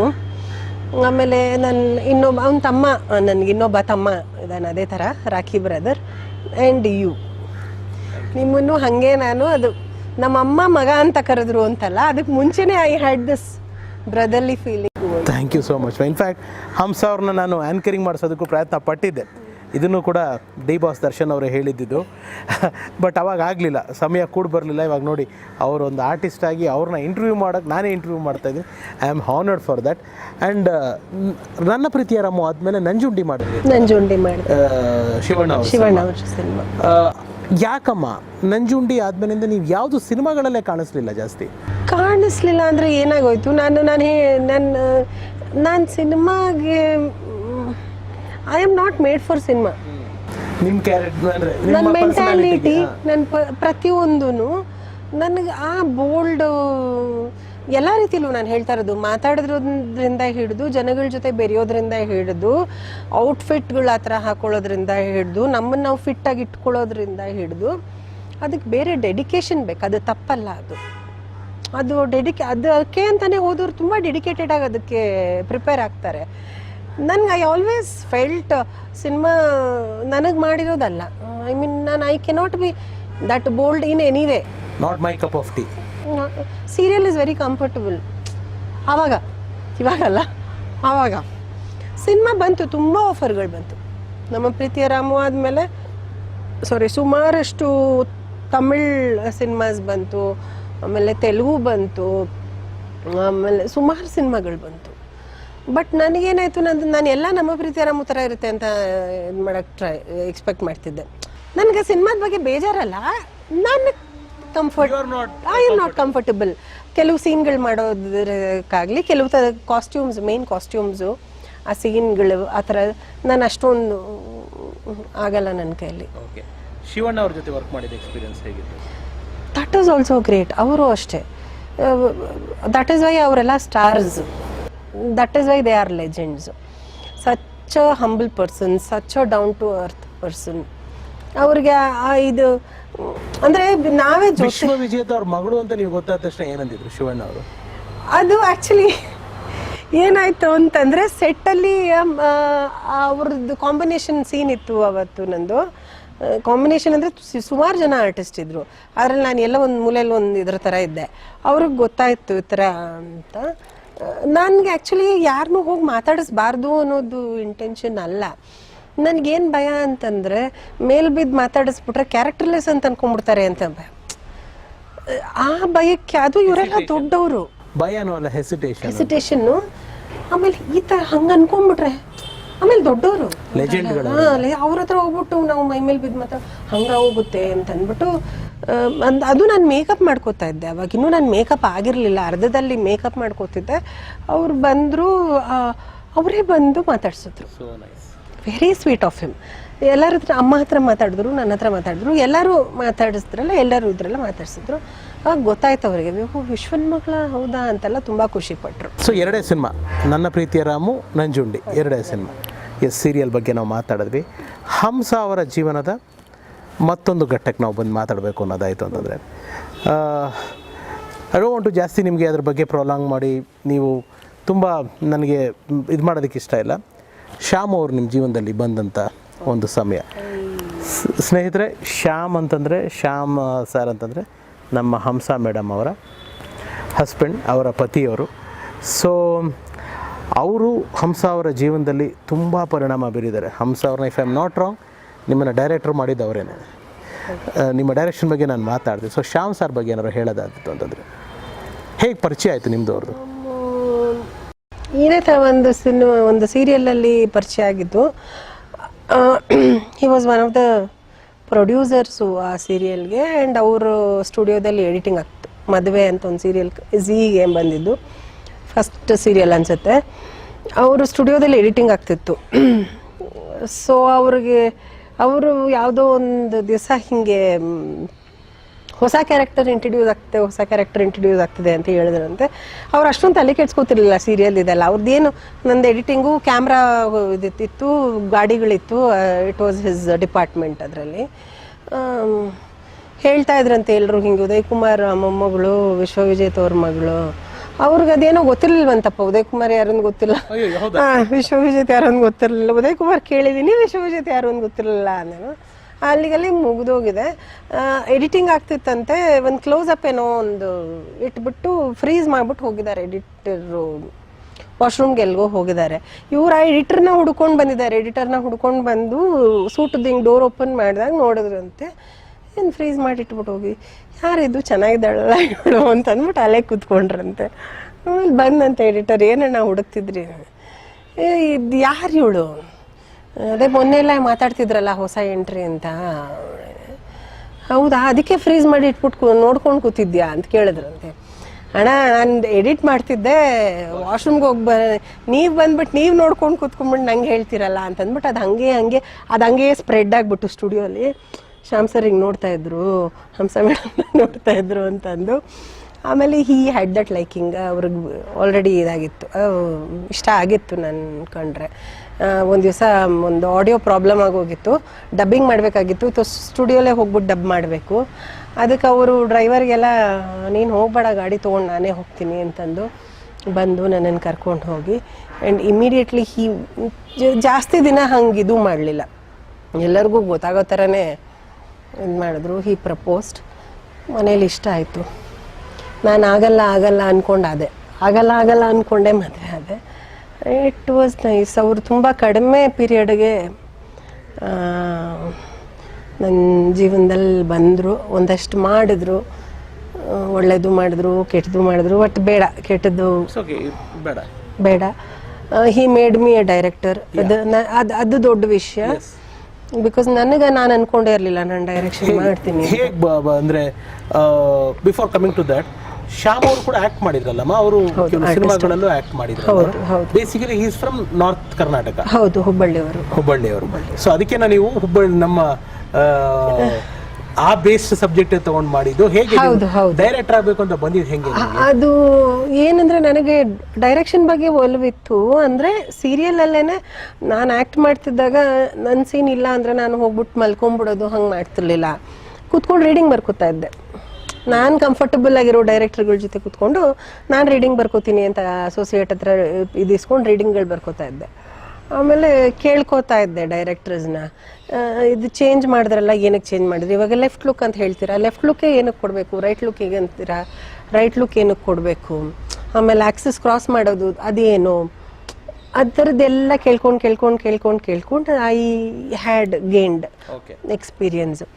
ಆಮೇಲೆ ಹೀಗೆ ಒಂದು ಮಹಾಯಾನ ಅಂತ ಒಂದು ಸೀರಿಯಲ್ ಮಾಡ್ತಿದ್ವಿ, ಹುಲಿ ಚಂದ್ರಶೇಖರ್ ಅಂತ ಅವ್ರಿಗದು ಏನು ಅನ್ನಿಸ್ತೋ ಏನೋ ಗೊತ್ತಿಲ್ಲ.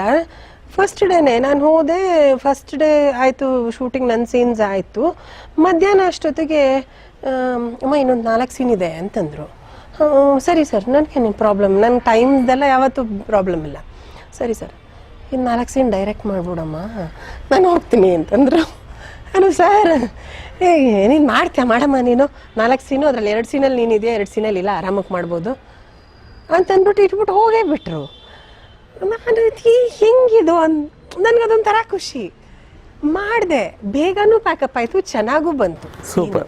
ಅವ್ರು ಫುಲ್ ಖುಷಿ ಆಗೋದ್ರು. ಆಮೇಲೆ ತಿಂಗಳಲ್ಲಿ ಒಂದು 10 ದಿವಸ 7 ದಿವಸ ಇದ್ರೆ ನಾನಿದ್ದಾಗೆಲ್ಲ ನಂದೇ ಡೈರೆಕ್ಷನ್. ಅವ್ರು ಬರೋರು ಬೆಳಗ್ಗೆ ತಿಂಡಿ ತಿನ್ನೋರು, ನೋಡಮ್ಮ ಇಷ್ಟು ಸೀನ್ ಇದೆ ಅನ್ನೋರು, ಇಟ್ಬಿಡೋರು, ಹೋಗ್ಬಿಡೋರು. ಸೊ ಹಂಗೆ ಐ ಸ್ಟಾರ್ಟೆಡ್ ಡೈರೆಕ್ಟಿಂಗ್. ಅದಾದ್ಮೇಲೆ ನೆಕ್ಸ್ಟ್ ಏನಂತಂದ್ರೆ ಯೋಗೇಶ್ ಹುಣಸೂರು ಅವ್ರು ಇದ್ದಾರಲ್ಲ, ಅವ್ರದ್ದು ರಾವಣ ಅಂತ ಸಿನಿಮಾ ಮಾಡಿದ್ರು. ಅದಕ್ಕೆ ನನ್ನ ಅಸೋಸಿಯೇಟ್ ಡೈರೆಕ್ಟರ್ ಆಗಿ ತಗೊಂಡ್ರು. ನನ್ನ ಅಸೋಸಿಯೇಟ್ ಡೈರೆಕ್ಟರ್ ಆಗಿ ತಗೊಂಡ್ರು ಯೋಗೇಶ್ ಸರ್. ಹೌದು, ಸಂಚಿತಾ ಪಡುಕೋಣೆ ಹೀರೋಯಿನ್. ಸೊ ಅದ್ರಲ್ಲಿ ಹೆಂಗಂದ್ರೆ ಸಿನಿಮಾ ಪ್ರೀ ಪ್ರೊಡಕ್ಷನ್ ಇಂದ ಹಿಡಿದು, ಕಾಸ್ಟಿಂಗ್ ಇಂದ ಹಿಡಿದು, ಸಂಚಿತಾನ್ ಸೆಲೆಕ್ಟ್ ಮಾಡೋದ್ರಿಂದ ಹಿಡಿದು ನನ್ನ ಜೊತೆಗೆ ಇಟ್ಕೊಂಡಿದ್ದು. ಅವಳಿಗೆ ಜಯನಗರಲ್ಲಿ ಮನೆ ಇದ್ದಿದ್ದು ಅವಾಗ ಸಂಚಿತಾದು. ಅವಳಿಗೆ ಒಂದು ತಿಂಗಳು ನಾನು ವರ್ಕ್ಶಾಪ್ ಮಾಡಿದ್ದೀನಿ ಅವಳಿಗೆ. Why Yogesh sir took me as as associate ಅಂತಂದ್ರೆ ಅವಳನ್ನ ಗ್ರೂಮ್ ಮಾಡೋಕ್ಕೆ, ಅವಳಿಗೆ ಆಕ್ಟಿಂಗ್ ಹೇಳ್ಕೊಡೋದಕ್ಕೆ, ಚೆನ್ನಾಗಿರುತ್ತೆ ಅಂತ ಅಂದ್ಬಿಟ್ಟು, ಪರ್ಫಾರ್ಮೆನ್ಸು ಚೆನ್ನಾಗಿ ಬರುತ್ತೆ ಅಂತ ಅಂದ್ಬಿಟ್ಟು. ಸೊ 1 ತಿಂಗಳು ನಾನು ಅಲ್ಲಿಂದ ನಾಗರಬಾವಿಯಿಂದ ಜಯನಗರಕ್ಕೆ ಬಂದು ಅವಳಿಗೆ ಆ್ಯಕ್ಟಿಂಗ್ ಹೇಳ್ಕೊಟ್ಟು full day this was my routine. Okay. So ಅದರಲ್ಲಿ ಅಸೋಸಿಯೇಟ್ ಆಗಿ ಮಾಡಿದೆ. ಇದನ್ನೆಲ್ಲ ಇವರು ಗೊತ್ತಿತ್ತು. ಸೊ ಆ್ಯಂಡ್ ಅಲ್ಲಿಂದ ಫೀಡ್ಬ್ಯಾಕ್ಸ್ ತುಂಬ ಚೆನ್ನಾಗಿ ಬಂದಿತ್ತು ಓಕೆ ಸೀರಿಯಲ್ಲಿಂದ ಶ್ಯಾಮ್ಗೆ. ಯೋಗೇಶ್ ಹುಣಸೂರ್ ಸರ್ ಇದಾರಲ್ಲ, ಅವರು they are very close. Okay, ಅವ್ರದ್ದೇ ಮದುವೆ ಸೀರಿಯಲ್ ಯೋಗೇಶ್ ಹುಣಸೂರ್ ಸರ್ದೇನೆ. ಸೊ ಅವ್ರು ತುಂಬ ಅಲ್ಲಿ ಎಲ್ಲರೂ ಸೆಟ್ಟಲ್ಲಿ ಇರೋರೆಲ್ಲ ಏನು ಚೆನ್ನಾಗಿ ಮಾಡ್ತಾರೆ ಮೇಡಮ್, ಆ್ಯಕ್ಚುಲಿ ಬರುತ್ತೆ ಅವ್ರಿಗೆ ಕೆಲಸ ಅಂತ ಹೇಳಿ ಅವರು ನೀನು ಮಾಡು ಡೈರೆಕ್ಷನು, ನಾನು ಪ್ರೊಡಕ್ಷನ್ ಮಾಡ್ತೀನಿ, ಯಾರಿಗೂ ಏನಕ್ಕೆ ನಾನು ಮಾಡಿಸ್ಬೇಕು ಅಂತಂದ್ಬಿಟ್ಟು ವಿ ಫಸ್ಟ್ ಡೆಡ್ ಸುಮ್ಮನೆ ಒಂದು ಎಕ್ಸ್ಪೆರಿಮೆಂಟಲ್ ಅಂತಂದ್ಬಿಟ್ಟು ಬನಶಂಕರಿ ಮಾತಾ ಅಂತ ಮಾಡಿದ್ವಿ. ಅನುದಿದಿ ಅನುಪ್ರಭಾಕರ್ ಹೀರೋಯಿನು, ಭರತ್ ಕಲ್ಯಾಣ್ ಕುಮಾರ್ ಸರ್ ಅವ್ರ ಮಗ, ಅವರಿಬ್ಬರು ಕಾಂಬಿನೇಷನ್. ಅದೊಂದು ಡಿವೋಷ್ನಲ್, ಒಂದು ಹಳ್ಳಿ ಸಬ್ಜೆಕ್ಟು. ಆಮೇಲೆ ಸೆಕೆಂಡ್ ಪಿಕ್ಚರ್ ಮಾಡಿದ್ದು ಶಿವಯೋಗಿ ಶ್ರೀ ಪುಟ್ಟಯ್ಯಜ್ಜ ಅಂತ, ಪುಟ್ಟರಾಜ್ ಗವಾಯಿಗಳ ವಿಜಯ ರಾಘವೇಂದ್ರ ಸರ್ಗೆ ಸ್ಟೇಟ್ ಅವಾರ್ಡ್ ಬಂದಿದ್ದು ಆಫ್ಟರ್ ಚಿನ್ನಾರಿ ಮುತ್ತ. Very nice, very nice. ಅವರು ಹೀರೋ ಆದ್ಮೇಲೆ ಬಂದಿತ್ತು. ಹೇಗಿತ್ತಮ್ಮ ಡೈರೆಕ್ಟರ್ ಕ್ಯಾಪ್ ತಗೊಟ್ಟಿದ್ದು ಸಿನಿಮಾದಲ್ಲಿ? ಅಣ್ಣ ಅದು ಇಟ್ ಇಸ್ ವೆರಿ ರೆಸ್ಪಾನ್ಸಿಬಲ್. ಇದು ಅದು ಪುಟ್ಟರಾಜ್ ಗವಾಯಿಗಳಂಥವ್ರದ್ದು ಪಿಕ್ಚರ್ ಮಾಡಬೇಕು ಅಂತಂದರೆ ಅದು ತಪಸ್ಸು. ಬಿಕಾಸ್ ಅವರು ನೋಡಿದ್ದಾರೆ, ರೀಸೆಂಟಾಗೂ ಜನ ನೋಡಿದ್ದಾರೆ. It was very very very very difficult, very challenging. And ಅದರಲ್ಲಿ ಸಿಗೋ ತೃಪ್ತಿನೇ ಬೇರೆ. ಯಾಕಂದರೆ ಅದರಲ್ಲಿ ಹುಡ್ಕೋರು ಜಾಸ್ತಿ, ಈ ತಪ್ಪನ್ನ ಹುಡ್ಕೋರು ಜಾಸ್ತಿ ಇರ್ತಾರೆ. ಸೊ ಅದು ಏನೂ ಇಲ್ಲದೆ ಯಾರ ಹತ್ರನೂ ಬಯಸ್ಕೊಳ್ದೆ ಅವಾರ್ಡ್ ತೊಗೊಂಡು ಬಂದೆ ಅಂದರೆ ಖುಷಿ ಆಗುತ್ತೆ ನಿಜವಾಗ್ಲೂ. It was wonderful. ಅವ್ರ ಪುಟ್ಟರಾಜ ಗವಾಯಿಗಳು ಅವ್ರು ಇದ್ದಿದ್ದು ಆ ಮಠ. ಆ್ಯಂಡ್ ಅಲ್ಲಿಂದ ನನಗೊಂದು ಅಂದರೆ ಅಲ್ಲಿನ ಲೋಕಲ್ ಲೈಟ್ಗಳಿದ್ದಾರೆ, ವಸಂತ್ ಪಡ್ಗದಂತ, ಆಮೇಲೆ ಆನಂದ್ ಸರ್ ಅಂತ, ಅವರೆಲ್ಲ ಅಲ್ಲಿನ ಲೋಕಲ್ ಲೈಟ್ಸು, ಅಲ್ಲಿನ ಲೀಡರ್ಸು, ಯೂತ್ ನನಗಿಂತ ಚಿಕ್ಕವರು. ಅವರೆಲ್ಲ ಶ್ಯಾಮಕ್ಕೆ ಫ್ರೆಂಡ್ ಆಗಿದ್ದು ಇದರಲ್ಲಿ ಏನೋ ಆ ಪ್ರಾಸೆಸ್ಸಲ್ಲಿ, ಆ ಗದಗಲ್ಲಿ ಶೂಟಿಂಗ್ ಮಾಡುವಾಗ ಎಲ್ಲ. ಕುರುಡ್ರಾಗ್ ಹುಟ್ಟೀವಿ ಅಂತ ನಾವು ಸುಮ್ಮನೆ ಕೂರಂಗಿಲ್ಲ. ಆ ತಾಯಿ ಸರಸ್ವತಿ ಈ ಸಂಗೀತ ಲೋಕನ ನಮ್ಗ ಕೊಟ್ಟಾಳ. ಆಫ್ಟರ್ ಶ್ಯಾಮ್ ಪಾಸ್ಟ್ ಅವೇ ಅವರೆಲ್ಲ ನನಗೆ ಪಿಲ್ಲರ್ಸ್ ಆಗಿ ನಿಂತ್ಕೊಂಡ್ರು. ಬಿಕಾಸ್ ಸಿನಿಮಾ ರಿಲೀಸ್ ಆಗಿ 10 ಡೇಸಿಗೆ he was not there, he passed. Sorry for the interruption. ಅದನ್ನ ಇವಾಗ ವಿಷಯ ಬಂದಿದ್ದಕ್ಕೆ ಏನಾಗಿತ್ತು ಶ್ಯಾಮ್ ಅವ್ರಿಗೆ? ಅವ್ರಿಗೆ ಹಾರ್ಟ್ ಅಟ್ಯಾಕ್ ಆಯಿತು. ಸಿನಿಮಾ ರಿಲೀಸ್ ಆಗಿ 12 ಡೇಸ್ ಏನೋ ಆಗಿತ್ತು ಅಷ್ಟೇ. ನನಗೆ ಗೊತ್ತಿದ್ದು ಬರೀ ಡೈರೆಕ್ಷನ್ ಅಷ್ಟೇ. ಡೈಲಾಗ್ ರೈಟಿಂಗ್ ಗೊತ್ತಿತ್ತು, ಡೈರೆಕ್ಷನ್ ಗೊತ್ತಿತ್ತು ಪ್ಯೂರ್ಲಿ. 12 ಡೇಸ್ಗೆ ಅದು ಆ ಪಿಕ್ಚರ್ಗೆ ಎಷ್ಟು ಕಷ್ಟಪಟ್ಟಿದ್ದೀವಿ. ಶೂಟಿಂಗ್ ಮುಗಿಸಿ 2 ವರ್ಷ, ಅದು ಇನ್ನೂ ಏನೋ ಕಾಂಪ್ಲಿಕೇಶನ್ಸಲ್ಲಿ ಸಿಕ್ಕಾಕೊಂಡು ಅದಕ್ಕೆ ಸ್ಟೇ ಆರ್ಡರ್ ಬಂದು ರಿಲೀಸ್ ಮಾಡಬಾರ್ದು ಅಂತಂದು ತುಂಬ ತುಂಬ ತುಂಬ ಹಿಂಸೆ ಅನುಭವಿಸ್ಬಿಟ್ವಿ. ಫೈನಲಿ ರಿಲೀಸ್ ಆಯಿತು. We was so happy. And ಆ ರೆಸ್ಪಾನ್ಸು ಜನಗಳದು ಅಲ್ಲಿ ಬಂದ್ಬಿಟ್ಟು ಥಿಯೇಟ್ರಲ್ಲಿ ಪರ್ದೆ ಮೇಲೆ ವಿಜಯ ರಾಘವೇಂದ್ರ ಸರ್ ಬಂದರೆ ಪರ್ದೆ ಮೇಲೆ ಅವರು ಲಿಂಗ ಪೂಜೆ ಮಾಡೋದು, ಅಲ್ಲಿ ಬಂದ್ಬಿಟ್ಟು ಹೂವೆಲ್ಲ ಹಾಕ್ಕೊಂಡು ಜನ ಹೆಂಗೆ ನೋಡಿದ್ರು. We was so happy. Finally ನಾವು ಅಷ್ಟು ಕಷ್ಟಪಟ್ಟಿದ್ದಕ್ಕೆಲ್ಲ ಇದಾಯಿತು ಅಂತ. ಸಡನ್ನಾಗಿ 12-13 ದಿನಕ್ಕೆ ನಿಮ್ಮ ಡೈರೆಕ್ಷನ್ ನೋಡಿ ಏನಂತಿದ್ರು ಶ್ಯಾಮ್ ಅವರು? ಹಿ ವಾಸ್ ವೆರಿ ಹ್ಯಾಪಿ. ಅಲ್ಲಿ ಸ್ಪಾಟಲ್ಲೇ ಕೊಟ್ಬಿಡೋರು ಅವ್ರು ನನಗೆ ಇದ್ರದ್ದು ರಿಪೋರ್ಟ್. ಈ ಸೀನ್ ಸೂಪರ್, ಈ ಶಾರ್ಟ್ ತೊಗೊಂಡು ಎಲ್ಲ ತುಂಬ ಅಲ್ಲಲ್ಲಲ್ಲಲ್ಲಲ್ಲೇ he was very supportive, very very supportive. ಅವರು ಅಗಲಿಕೆ ದೊಡ್ಡ ಹೊಡೆತನ ಮತ್ತೊಂದು ನಿಮಗೆ? ಹೌದು. ಬಿಕಾಸ್ ಅಪ್ಪನ ಸ್ಥಾನದಲ್ಲಿ ಇದ್ದವರು, ಅವರು ಗಂಡನಿಗಿಂತ ಮಿಸ್ಟೇಕ್ಸ್ ಮಾಡಿದ್ದಾರೆ ಅವರು. ಅದು let is not, that is not the point of discussion. He was a great support. ಈ ಥರ ಅಂದರೆ he wanted me to grow. ಅದು ತುಂಬ ಒಳ್ಳೆ ಕ್ವಾಲಿಟಿ. ಏನೋ ಗಂಡ ಹೆಂಡತಿದ್ರಲ್ಲಿ ಮೇನ್ ಗಂಡಂದದು being supportive is a very big quality. ಅವರು ನನ್ನ ಇದು ರೆಕಗ್ನೈಸ್ ಮಾಡಿ, ನೀನು ಮಾಡು ನಾನು ನಿನ್ನ ಜೊತೆ ಇರ್ತೀನಿ, ನೀನು ಮಾಡು ಅಂತ he use to push me. ನಿನ್ಗೆ ಯಾವ ಥರ ಹೆಲ್ಪ್ ಬೇಕು, ನಾನಿದ್ದೀನಿ ನಿನ್ನ ಪಕ್ಕ. So I use to feel very secured he is with me. ನಾನು ನನ್ನ ಕಂಫರ್ಟ್ ಝೋನಲ್ಲಿ ಇದ್ದು ಐ ಕುಡ್ ಇನ್ನೂ ಚೆನ್ನಾಗಿ ಕೆಲಸ ಮಾಡೋದಕ್ಕೆ ಅವಕಾಶ. He recognise my talent and he made me a director. But award ತೊಗೊಳ್ಳೋವಾಗಲೂ ಅವ್ರು ಇರಲಿಲ್ಲ. ಅದೇ ನಾನು ಹೇಳಿದ್ದು, ಸುಮಾರು ವಿಷಯ I learned from him and he made me learn so many things.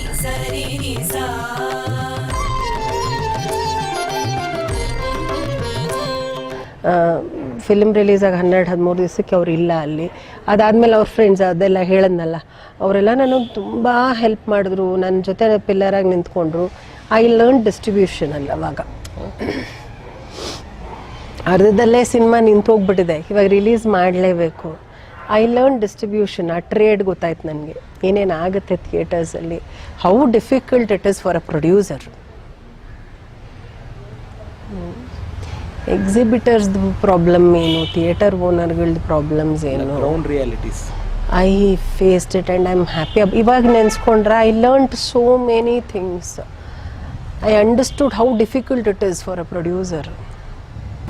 ಈಗ ಆಲ್ ಆಫ್ ಎ ಸಡನ್ ನನಗೊಂದು, ನೀವು ಶ್ಯಾಮ್ ಸರ್ನ ಅದೇ ತಂದೆ ರೂಪದಲ್ಲಿ ವಾಟ್ ಎವರ್ ಹೇಳಿದಾಗ, ನಿಮ್ಮ ತಂದೆಯವ್ರ ಬಗ್ಗೆ ನಾನು ಇನ್ನೊಂದು ಪ್ರಶ್ನೆ ಕೇಳೋದು ಮರ್ತುಬಿಟ್ಟೆ, ಸಡನ್ಲಿ ಕಮ್ಮಿಂಗ್ ಹಿಯರ್. ಅದಕ್ಕೇನೆ ಅಮ್ಮ ಎಲ್ಲೋ ಒಂದು ಕಡೆ ನಿಮ್ಮನ್ನು ಸಂದರ್ಶನ ಮಾಡಬೇಕು ಅಂತ ಬಂದಾಗ, ಕೆಲವು ನಾನು ಪ್ರಿಪ್ರೇಷನ್ ಮಾಡ್ಕೊಳ್ಳೋಕೆ ಹೋದಾಗ ಒಂದು ಮಾಹಿತಿ ಸಿಕ್ತು. ಅದು ನಿಮ್ಮ ಕಡೆಯಿಂದ ಕನ್ಫರ್ಮೇಷನ್ ಬೇಕಿತ್ತು ನನಗೆ.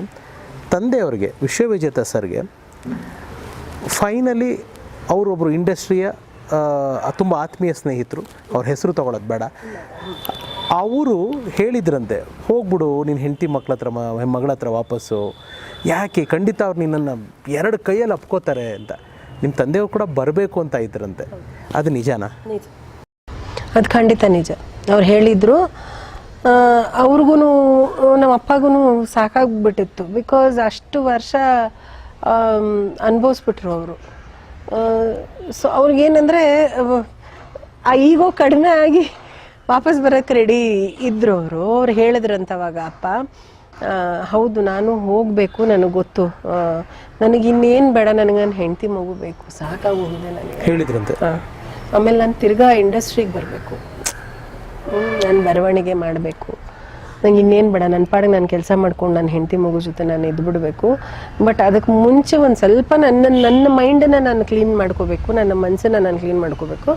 ನಾನೊಂದು ಅಯ್ಯಪ್ಪ ಸ್ವಾಮಿ ಮಾಲೆ ಹಾಕ್ಬಿಟ್ಟು ಶಬರಿಮಲೆಗೆ ಹೋಗ್ಬಿಟ್ಟು ಬಂದು ಮಾಲೆ ತೆಗೆದ್ಮೇಲೆ ನಾನು ಡೆಫಿನೆಟಾಗಿ ಅದೇ ಫಸ್ಟ್ ಕೆಲಸ ಮಾಡೋದು ಅಂತ. ಅಷ್ಟರಲ್ಲಿ ಕೋಮಾಗೆ ಹೋಗ್ಬಿಟ್ರು. ಶ್ಯಾಮ್ ಅವರು ತುಂಬ ಒಳ್ಳೆ ಗಾಯಕರು ಅಂತ ಕೂಡ ಕೇಳ್ಪಟ್ಟೆ, ತುಂಬ ಚೆನ್ನಾಗಿ ಹಾಡ್ತಿದ್ರಂತೆ, ಹೌದಾ, ನಿಜನಾ? ಹೌದು ಅಣ್ಣ, ಅವರು ತುಂಬ ಚೆನ್ನಾಗಿ ಹಾಡ್ತಿದ್ರು. ಆಮೇಲೆ ಅವ್ರಿಗೆ ಕಿಶೋರ್ ಕುಮಾರ್, ಮೊಹಮ್ಮದ್ ರಫಿ ತುಂಬ ಫೇವ್ರೆಟ್ಟು. ಹಾಡ್ತಿದ್ರು, ಬಟ್ ನಾಟ್ ಪ್ರೊಫೆಷ್ನಲಿ, ಬಟ್ ಹೀಗೆ ಮನೇಲಿ ಹಾಡೋದು. ಆಮೇಲೆ ಎಲ್ಲ ಆರ್ಟಿಸ್ಟ್ಗಳು, ಕನ್ನಡ ಆರ್ಟಿಸ್ಟು, ಹಳೆ ಹಿಂದಿ ಆರ್ಟಿಸ್ಟ್ಗಳು ಮಿಮಿಕ್ರಿ ಮಾಡೋದು, ಇದೆಲ್ಲ ತುಂಬ ಇಟ್ ವಾಸ್ ಹಿಸ್ ಹಾಬಿ. ತುಂಬ ಚೆನ್ನಾಗಿ ಹಾಡ್ತಿದ್ರು. पीने की कसम ठान ली पीऊंगा इस तरह, पीने की कसम ठान ली पीऊंगा इस तरह, ये ना सोचा कभी यार मैं जीऊंगा किस तरह, ये लाल रंग कब मुझे छोड़ेगा, मेरा गम कब तलक मेरा दिल तोड़ेगा, ये लाल रंग कब मुझे छोड़ेगा.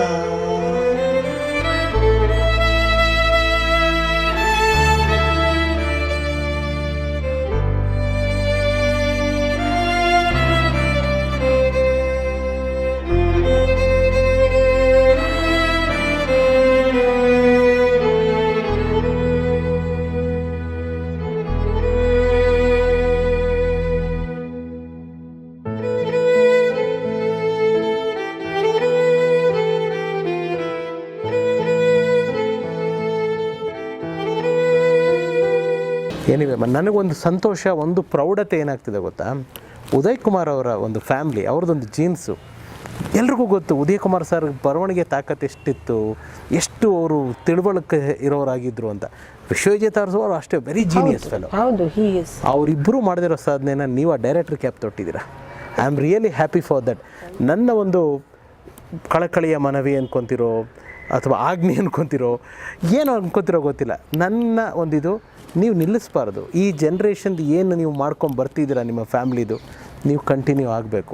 I don't know the reasons, ನನಗೆ ನೀವು ಏಕೆ ದೂರ ಆಗಿದ್ದೀರಾ, ಏನಕ್ಕೆ ದೂರ ಆದ್ರಿ ನೀವು ಕ್ಯಾಮ್ರಾಯಿಂದ, ಇದೆಲ್ಲ ಇವರೇ ನಿಮ್ಮ ತಂದೆ ತಾಯಿಗಳು ಇವರನ್ನೇ, ಏನಕ್ಕೆ ಇವರಿಂದ ದೂರ ಆದರೆ ನೀವು, ನನಗೆ ನಿಮ್ಗೆ ಇಷ್ಟ ಇದ್ದರೆ ಹೇಳಿ, ನಾನು ಡಿಗ್ ಮಾಡಿ ಕೇಳೋದಿಲ್ಲ, ಆದರೆ ಇನ್ನು ಮುಂದಕ್ಕೆ ದೂರ ಆಗಬೇಡಿ. ಹೆಂಗೋ ಇವತ್ತು ಬಂದಿದ್ದೀರಾ ಕ್ಯಾಮ್ರಾ ಮುಂದೆ, ಇದು ಹಿಂಗೆ ಕಂಟಿನ್ಯೂ ಹಾಕ್ಕೊಂಡು ಹೋಗಬೇಕು ಅನ್ನೋದು ನನ್ನ ಆಸೆ.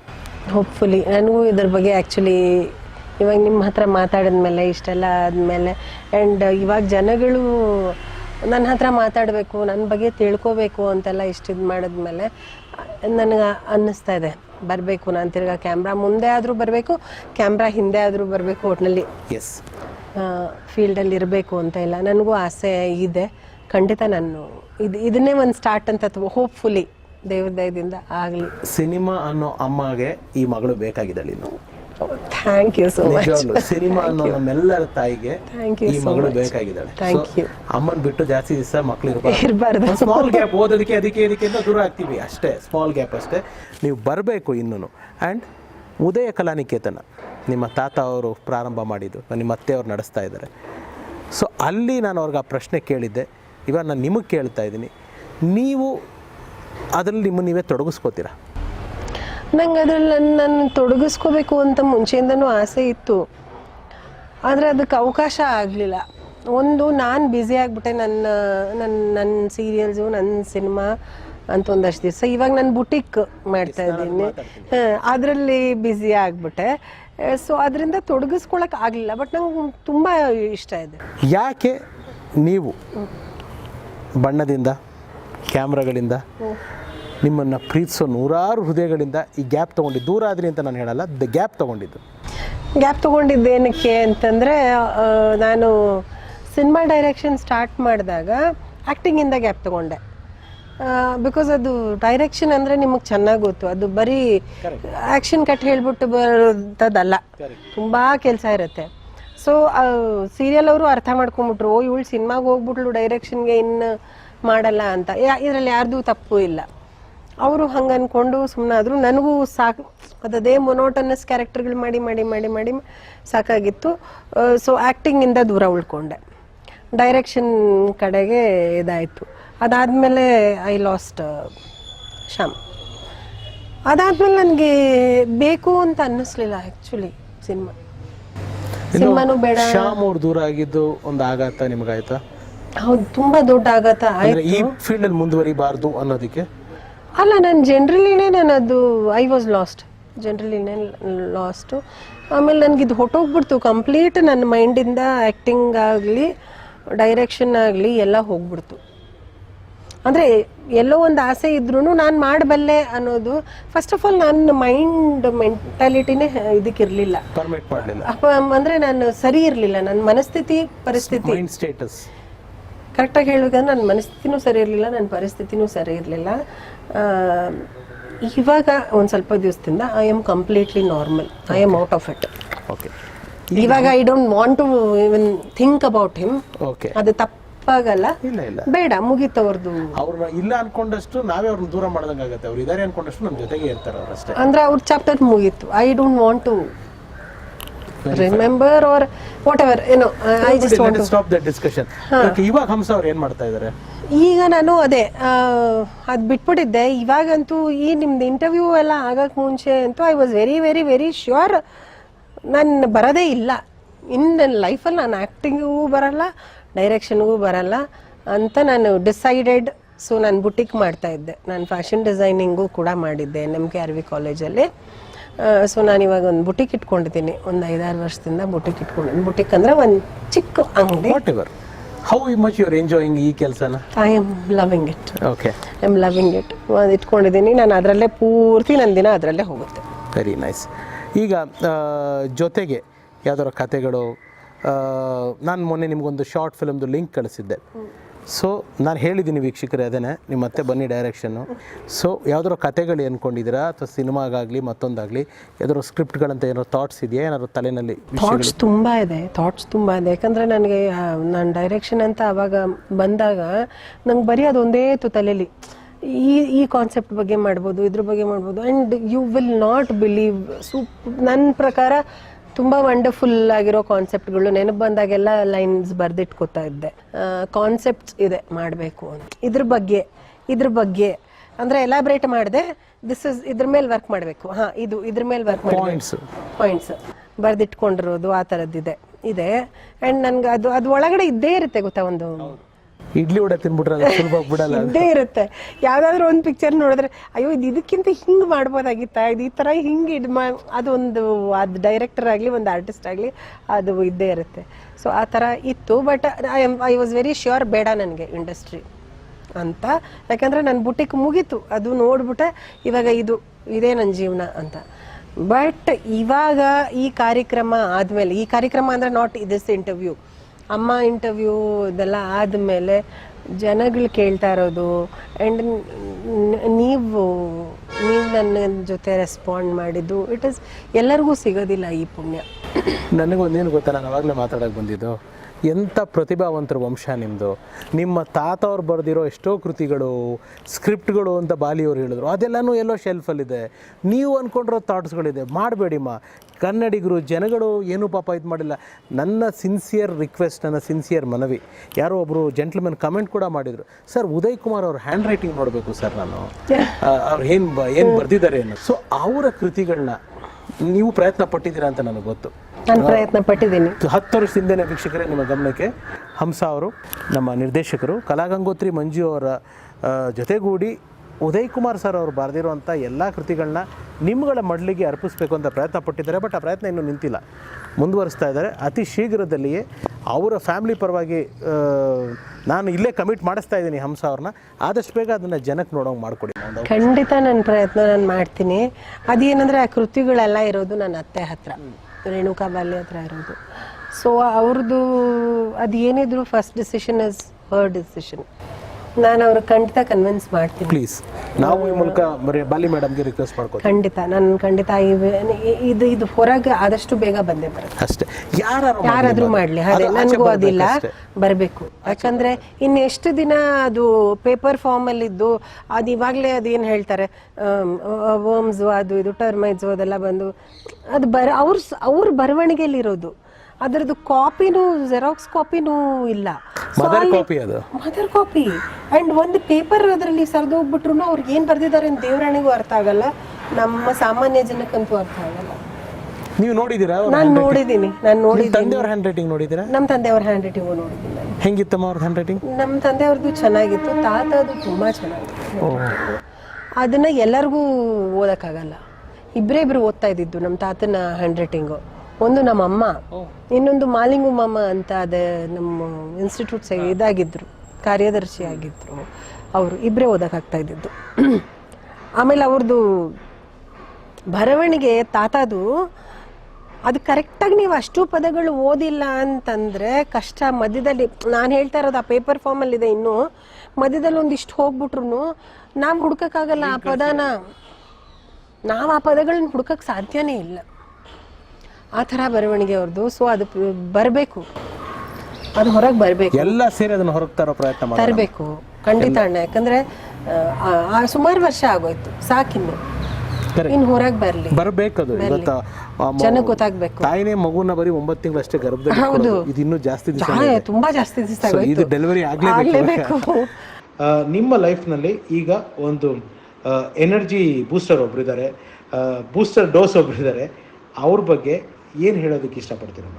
ಎನರ್ಜಿ ಬೂಸ್ಟರ್ ನೀವು ಹೇಳ್ತಾ ಇರೋದು ಜನನ್ನು, ನನ್ನ ತಂಗಿ ಮಗ ಅನ್ನೋದಕ್ಕಿಂತ ಜಾಸ್ತಿ ಅವನು ನನ್ನ ಮಗ. ಅವನು ಎನರ್ಜಿ ಬೂಸ್ಟರ್ಗಿಂತ I can call him my lifeline. ಅವನು he gave me a new life. ನನ್ನ ತಂಗಿ ಮಗ, ಬಟ್ ಹೀ ಈಸ್ ನನ್ನ ಮಗ ಜನ್ನು. ಅವನನ್ನು ನಾನು ಕರೆಯೋದು ಕುಚ್ಚಿ ಅಂತ. Who is my lifeline ಜನನ್ನು. ಆಮೇಲೆ ನನಗೆ 4 ತಾಯಿ ಇರೋದು ಆ್ಯಕ್ಚುಲಿ. ನಮ್ಮಮ್ಮ ಜೊತೆಗೆ ನನ್ನ 2 ಚಿಕ್ಕಮ್ಮಂದರು, ಆಮೇಲೆ ನಮ್ಮ ಅಜ್ಜಿ. ಸೊ ನಾನು ಯಾವಾಗಲೂ I feel I have 4 mothers, pillars ಥರ. ಜೊತೆಗೆ ಮೈ ಸಿಸ್ಟರ್ಸ್, ಮೈ ಬ್ರದರ್ ಒಬ್ಬ ಇದ್ದಾನೆ, ಮೈ ಸಿಸ್ಟರ್ಸ್, ನಮ್ಮಿಬ್ಬರು ಚಿಕ್ಕಪ್ಪಂದರು. They have always supported me no matter what. ಎಂಥ ಪರಿಸ್ಥಿತಿ ಇದ್ರೂ ನನ್ನ ಜೊತೆ ಇದ್ದಾರೆ. ಬರೀ ನನ್ನ ಜೊತೆ ಇರೋದಲ್ಲದೆ ಜೀವನ ಅಂದರೆ ಏನು ಅಂತ ಹೇಳ್ಕೊಡೋ ಪ್ರಾಸೆಸ್ಸು ಇವರೆಲ್ಲರೂ ಮಾಡಿದ್ದಾರೆ ನನಗೆ. ಇವಾಗ ಜನನ ಜೊತೆ ಇನ್ನೊಂದು ತಂಗಿ ಮಗು ಬೇರೆ, ಅವಳಿಗೂ ಮಗು ಆಗಿದೆ, ಸಂಯುಕ್ತ ಅಂತ ಮಗು ಹೆಸರು. ಇವಾಗ ಒಂದು ಲೈಫ್ ಲೈನ್ ಜೊತೆ ಇನ್ನೊಂದು ಲೈಫ್ ಲೈನ್ ಆ್ಯಡ್ ಆಗಿದೆ. ನನಗಂತೂ ನಿಮ್ಮ ಜೊತೆ ಮಾತಾಡಿದ್ದು ಇಲ್ಲಿವರೆಗೂ ತುಂಬ ಯಾವುದೋ ಇಂಟರ್ವ್ಯೂ ಅಂತ ಅನ್ನಿಸ್ಲಿಲ್ಲ. ಸುಮ್ಮನೆ ನಿಮ್ಮ ಜೊತೆ ಕೂತ್ಕೊಂಡು ಕ್ಯಾಶುಯಲಾಗಿ ಮಾತಾಡ್ಕೊಂಡು ಹೋಗ್ತಿದ್ದೆ ಅನ್ನಿಸ್ತು. Thank you so much. ನೀವು ಅಷ್ಟು ಮುಕ್ತವಾಗಿ ಯಾವುದೇ ಪ್ರಶ್ನೆ ನಾನು ಕೇಳಿದಾಗಲೂ ಸಮಯ ತಗೊಳ್ಳದೆ ಅಷ್ಟೊಂದು ನೇರವಾಗಿ ಅಷ್ಟೊಂದು ಪ್ರೀತಿಯಿಂದ ಮಾತಾಡಿದ್ದೀರಾ. ಮೊದಲನೇದಾಗಿ ಅದಕ್ಕೆ ತುಂಬ ಥ್ಯಾಂಕ್ಸ್. ಸೊ ನಿಮಗೆ ನಿಮ್ಮ ಲೈಫ್ನ ಇವಾಗ ಇಷ್ಟು ಆಲ್ಮೋಸ್ಟ್ ಎಲ್ಲ ಮಾತಾಡಿದ್ವಿ, ಪ್ರಮುಖ ಘಟ್ಟಗಳು ನಿಮ್ಮ ಜೀವನದ, ಇದನ್ನೆಲ್ಲ ನೋಡಿದಾಗ ಏನು ಅನ್ನಿಸ್ತು? ಈ ಕಾರ್ಯಕ್ರಮದಲ್ಲಿ ಬಂದು ಮಾತಾಡಿದ್ದು ನಿಮಗೇನು? ನೀವು ಹೇಳಿದ್ರಿ ಇವಾಗ ಇದು ಇಂಟರ್ವ್ಯೂ ಥರ ಇರಲಿಲ್ಲ, ಕ್ಯಾಶುಯಲಾಗಿ ಮಾತಾಡ್ದಂಗಿತ್ತು ಅಂತ. ಅದಕ್ಕೆ ಕಾರಣ ಕಂಪ್ಲೀಟ್ ನೀವೇನೆ. ಥ್ಯಾಂಕ್ ಯು ಮಾ. ಕಂಪ್ಲೀಟಾಗಿ ನೀವೇನೆ. ಇದು ನಿಮ್ಮ ಕಾರ್ಯಕ್ರಮ ಅನ್ನೋದಕ್ಕೋಸ್ಕರನೇ ನಾನು ಆ್ಯಕ್ಚುಲಿ, ಇಲ್ಲಾಂದರೆ ನಾನು ಇನ್ನೊಂದಷ್ಟು ವರ್ಷ ಒಳಗಡೆ ಇರ್ತಾಯಿದ್ದೆ. ಇಲ್ಲ, ನಿಜ ಹೇಳ್ತಾ ಇದ್ದೀನಿ, ನಾನು ಇನ್ನೊಂದಷ್ಟು ವರ್ಷ ಒಳಗೆ ಇರ್ತಾಯಿದ್ದೆ. ನೀವೇ ಬಂದ್ಬಿಟ್ಟು ಕರ್ಕೊಂಡ್ಬರ್ಬೇಕಾಗಿತ್ತು ಅನಿಸುತ್ತೆ. ನಿಮ್ಮ ಕಾರ್ಯಕ್ರಮ ಅಂದಿದ್ದಕ್ಕೋಸ್ಕರನೇ ನಾನು ಕಂಫರ್ಟಬಲಾಗಿ ಮಾತಾಡ್ಬೋದು ಅಂತ ಅಂದ್ಬಿಟ್ಟು ಬಂದಿದ್ದು. ನಾನು ಇಷ್ಟು ಮಾತಾಡ್ತೀನಿ ಅಂತ ನಾನು ಅಂದ್ಕೊಂಡಿರಲಿಲ್ಲ. ಆ್ಯಂಡ್ ಇವಾಗ ಮುಗಿತಾ ಇರೋ ಟೈಮಲ್ಲಿ ಅನ್ನಿಸ್ತಾ ಇದೆ ಇನ್ನೂ ತುಂಬ ವಿಷಯ ಇದೆಯೇನೋ ಮಾತಾಡೋದಕ್ಕೆ, ಇನ್ನೂ ತುಂಬ ವಿಷಯ ಇದೆಯೇನೋ ಅಂತ. ಮತ್ತೆ ನೀವು ಬಣ್ಣ ಬಂದಾಗ ಮಾತಾಡೋಣ ಅದೇ ಅನ್ನಿಸ್ತಾ ಇದೆ. ನನಗೂ ಇದು ಇಂಟರ್ವ್ಯೂ ಅಂತ ಅನ್ನಿಸ್ತಾ, ನಮ್ಮ ಅಣ್ಣನ ಜೊತೆ ಕೂತ್ಕೊಂಡು ನಾನು ನಾರ್ಮಲಾಗಿ ಮಾತಾಡೋ ಥರ ಅನ್ನಿಸ್ತು. Thank you so much. ನನಗೆ ಆ ಕಂಫರ್ಟ್ ಲೆವೆಲ್ ಕೊಟ್ಟಿರೋದಕ್ಕೆ, ನನಗೆ ಅಣ್ಣನ ಪ್ರೀತಿ ಕೊಟ್ಟಿರೋದಕ್ಕೆ ಥ್ಯಾಂಕ್ ಯು ಮಾ. ತುಂಬ ಥ್ಯಾಂಕ್ಸ್. ಅದ್ರ ಜೊತೆಗೆ ಒಂದು ಜವಾಬ್ದಾರಿನೂ ಕೊಡ್ತಾ ಇದ್ದೀನಿ, ನನಗೊಂದು ಡೈರೆಕ್ಟ್ ಮಾಡ್ಕೊಡ್ಬೇಕು ನೀವು. ಖಂಡಿತ. ಒಂದು ಒಳ್ಳೆ ಶಾರ್ಟ್ ಫಿಲ್ಮ್ನ ನನಗೆ ನೀವು ಡೈರೆಕ್ಟ್ ಮಾಡಿಕೊಡ್ಬೇಕು. ಇವತ್ತು ದೇವರು ನನಗೆ ಕೊಟ್ಟಿರೋ ಯೋಗ್ಯತೆ ಒಂದು ಶಾರ್ಟ್ ಫಿಲ್ಮ್ ಮಾಡೋಷ್ಟು ಮಾತ್ರ. ಮುಂದೆ ಯಾವತ್ತಾರು ಸಿನಿಮಾ ಮಾಡೋ ಅವಕಾಶ ಕೊಟ್ಟರೆ ಖಂಡಿತ ನಾನು ಅದನ್ನು ಮಾಡೋಣ. ಬಟ್ ನೀವು ಮಾಡಬೇಕು, ನೀವು ಆ್ಯಕ್ಟಿವ್ ಆಗಬೇಕು. ನೀವು ಮತ್ತೆ you should come back to the ನಿಮ್ಮ ತವ್ರ ಮನೆಗೆ ಬರಬೇಕು. ತಾಯಿ ಬರಬೇಕು, ನನಗೂ ಆಸೆ ಆಗ್ತದೆ ಇವಾಗ ನಿಮ್ಮ ಜೊತೆ ಮಾತಾಡಿದ್ಮೇಲೆ. ಮೋರ್ ದೆನ್ ಎನಿಥಿಂಗ್ ಜನಗಳಿದ್ದಾರೆ ನಿಮ್ಮನ್ನು ಅಷ್ಟು ಪ್ರೀತಿಸಿದ್ದಾರೆ. ಕರೆಕ್ಟ್. ನಿಮ್ಮ ಫ್ಯಾಮಿಲಿನ ಉದಯ್ ಕುಮಾರ್ ಅವರ ಆದಿಯಾಗಿ, ತಮ್ಮ ವಿಶ್ವವಿಜೇತ ತಂದೆಯವರಾಗಿ ನಿಮಗೆ ಪ್ರೀತಿ ಕೊಟ್ಟಂಥ, ಅಭಿಮಾನ ಕೊಟ್ಟಂಥ, ಇನ್ನೂ ಕೊಡ್ತಾ ಇರುವಂಥ ಆ ನನ್ನ ಮುಗ್ಧ ಜನಗಳಿಗೆ ಏನು ಹೇಳೋಕ್ಕೆ ಇಷ್ಟಪಡ್ತೀನಿ? ನಿಮ್ಗೆ ನಿಜವಾಗ್ಲೂ ನನಗೂ ಆ ಕಮೆಂಟ್ಗಳು ಕೇಳಿದಾಗ್ಲೇ, ಅಂದರೆ ಹಂಸ ಅವ್ರನ್ನ ಮಾತಾಡಿಸಿ ಅಂತ ನನಗೆ ಆವಾಗಲೇ ನಂಬೋಕ್ಕಾಗಲಿಲ್ಲ. ಬಿಕಾಸ್ ಹೆಂಗೆ ತಾತನ ನೆನ್ಪಿಟ್ಕೊಂಡಿರ್ತಾರೆ, ಅದು ಆ ಅಪ್ಪನ ಓಕೆ, ನಾನು ಏನೂ ಅಂಥದ್ದು ಮಾಡಿಲ್ಲ. ಆದರೂ ನನ್ನ ಬಗ್ಗೆ ಇಷ್ಟೊಂದು ನೀವು ಅಭಿಮಾನ ಇಟ್ಕೊಂಡಿದ್ದೀರಾ. ಆ್ಯಂಡ್ ಆಮೇಲೆ ಆ ವಾಯ್ಸ್ ಕಮೆಂಟಲ್ಲೂ, ವಾಯ್ಸ್ ಇದಕ್ಕೆ ಪ್ರೊಮೋಗೂ ಎಷ್ಟು ಆತ್ಮೀಯತೆ. ಐ ವಾಸ್ ಆ್ಯಕ್ಚುಲಿ ಕ್ರೈಯಿಂಗ್, ಬೇಗ ಬಾ ಹಂಸ ಅಂತ ಒಬ್ರೇನೋ ಅವ್ರ ಮನೆ ಮಗುನೇನೋ ಅನ್ನೋ ಥರ. ಇಷ್ಟು ನಿಮ್ಗೆ ಪ್ರೀತಿ ಇದೆ ಅಂತ ನಾನು ಅಂದ್ಕೊಂಡೇ ಇರಲಿಲ್ಲ. ಇಷ್ಟೊಂದು ಇದ್ದೀನಿ ನಾನು ನಿಮ್ಮೆಲ್ಲರ ಮನಸ್ಸಲ್ಲಿ ಅಂತ, ಇಷ್ಟೊಂದು ಅಭಿಮಾನ ಪ್ರೀತಿ ನಿಮಗೆಲ್ಲ ಇದೆ ಅಂತ. ಇದೇ ಅಂದಮೇಲೆ ಖಂಡಿತ ಇನ್ಮೇಲೆ ನಿಮ್ಮನ್ನೆಲ್ಲ ಬಿಟ್ಟು ನಾನು ಎಲ್ಲೂ ಹೋಗೋದಿಲ್ಲ. I will definitely come back. ನನಗೆ ತುಂಬ ಭಯ ಇತ್ತು, ಇಲ್ಲ ನಾನು ಬೇಡವಾದವಳು ಅನ್ನೋದಿತ್ತು. ಸಾರಿ, ನಾನು ನಿಮ್ಮನ್ನೆಲ್ಲ ಲೆಟ್ ಡೌನ್ ಮಾಡಿದ್ದಕ್ಕೆ. ನಾನು ಐ ವಿಲ್ ಡೆಫಿನೆಟ್ಲಿ. ಸೂಪರ್. ವೀಕ್ಷಕರೇ, ಈ ಮೂಲಕ ಹಂಸ ಅವರು ಇಲ್ಲೇ ಇದ್ದಾರೆ. ಮತ್ತೊಂದು ಮಾತನ್ನ ನಾನು ಹೇಳೋದಕ್ಕೆ ಇಷ್ಟಪಡ್ತೀನಿ. ನನ್ನ ಕಮೆಂಟ್ಗಳೆಲ್ಲ ಅದನ್ನು ತಮಗೆ ತಿಳಿಸಿದ್ದೀನಿ. ಇಲ್ಲೂ ಹಂಸ ಅವ್ರ ಮುಂದೆನೇ ನಾನು ಅದನ್ನು ಹೇಳೋದಕ್ಕೆ ಇಷ್ಟಪಡ್ತೀನಿ.